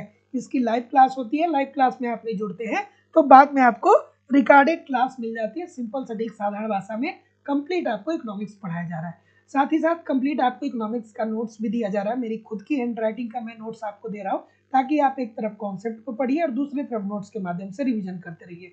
आपको यहाँ पे टेस्ट सीरीज भी मिल रहा है, ताकि आप टेस्ट दीजिए, देखिए कि गलती कहाँ पे हो रही है, गलती क्यों हो रही है, कितना तैयार हैं आप परीक्षा के लिए, ताकि आपको समझ में आए और जो भी गलती हो रही है उसको सुधारिए, फिर अगला टेस्ट दीजिए जिससे आपकी एक्यूरेसी बेहतर हो पाए। आपको यहाँ पे प्रीवियस ईयर के क्वेश्चन पेपर दिए जा रहे हैं, डायरेक्टली इनडायरेक्टली बहुत सारे क्वेश्चन प्रीवियस ईयर से पूछे जाते हैं और करंट की भी क्लासेस आपको करवाई जा रही है, मतलब सब कुछ मेरे द्वारा कवर कराया जा रहा है, आपको अलग से कुछ भी कलेक्ट करने की जरूरत नहीं होगी। कोर्स की वैलिडिटी लाइफ टाइम होगी, इट मीन्स अगर जो आप एक बार कोर्स परचेज करते हैं तो आप वर्तमान में तो पढ़ेंगे ही पढ़ेंगे, साथ ही साथ जब भी कोई नई वैकेंसी आती है और उसके लिए जब भी कोई नया बैच प्रारंभ होगा आपको ऑटोमेटिक ऐड कर दिया जाएगा, आपको अलग से फीस सबमिट करने की जरूरत नहीं होगी। तो आप डिस्क्रिप्शन बॉक्स में जाइए, एप्लीकेशन का लिंक दिया गया, एप्लीकेशन को डाउनलोड करके वहां से डायरेक्ट आप कोर्स को परचेज कर सकते हैं, या अगर जो आप डायरेक्ट कोर्स को नहीं परचेज कर पा रहे हैं या तो आप मुझे इस नंबर पे कॉल कर लीजिए या व्हाट्सएप मैसेज कर लीजिए। आप किसी भी प्रकार की इंक्वायरी करना चाहते हैं तो इस नंबर पे कॉल या व्हाट्सएप मैसेज मुझे जरूर करें। अगर जो आपको अलग से केवल इकोनॉमिक्स का नोट्स चाहिए तो वो भी अवेलेबल हो जाएगा। So thank you very much everybody, मिलते हैं हम लोग नेक्स्ट क्लास में, तब तक के लिए आप पढ़ते रहिए, आगे बढ़ते रहिए। नमस्कार, धन्यवाद। जाते जाते चैनल को सब्सक्राइब कर लीजिए और बेल आइकन को जरूर सभी लोग दबा लीजिएगा, बेल आइकन को दबा लेंगे तो आपको नोटिफिकेशन मिलने लगेगा। तो मिलते हैं नेक्स्ट क्लास में, तब तक के लिए आप पढ़ते रहिए, आगे बढ़ते रहिए। नमस्कार, धन्यवाद।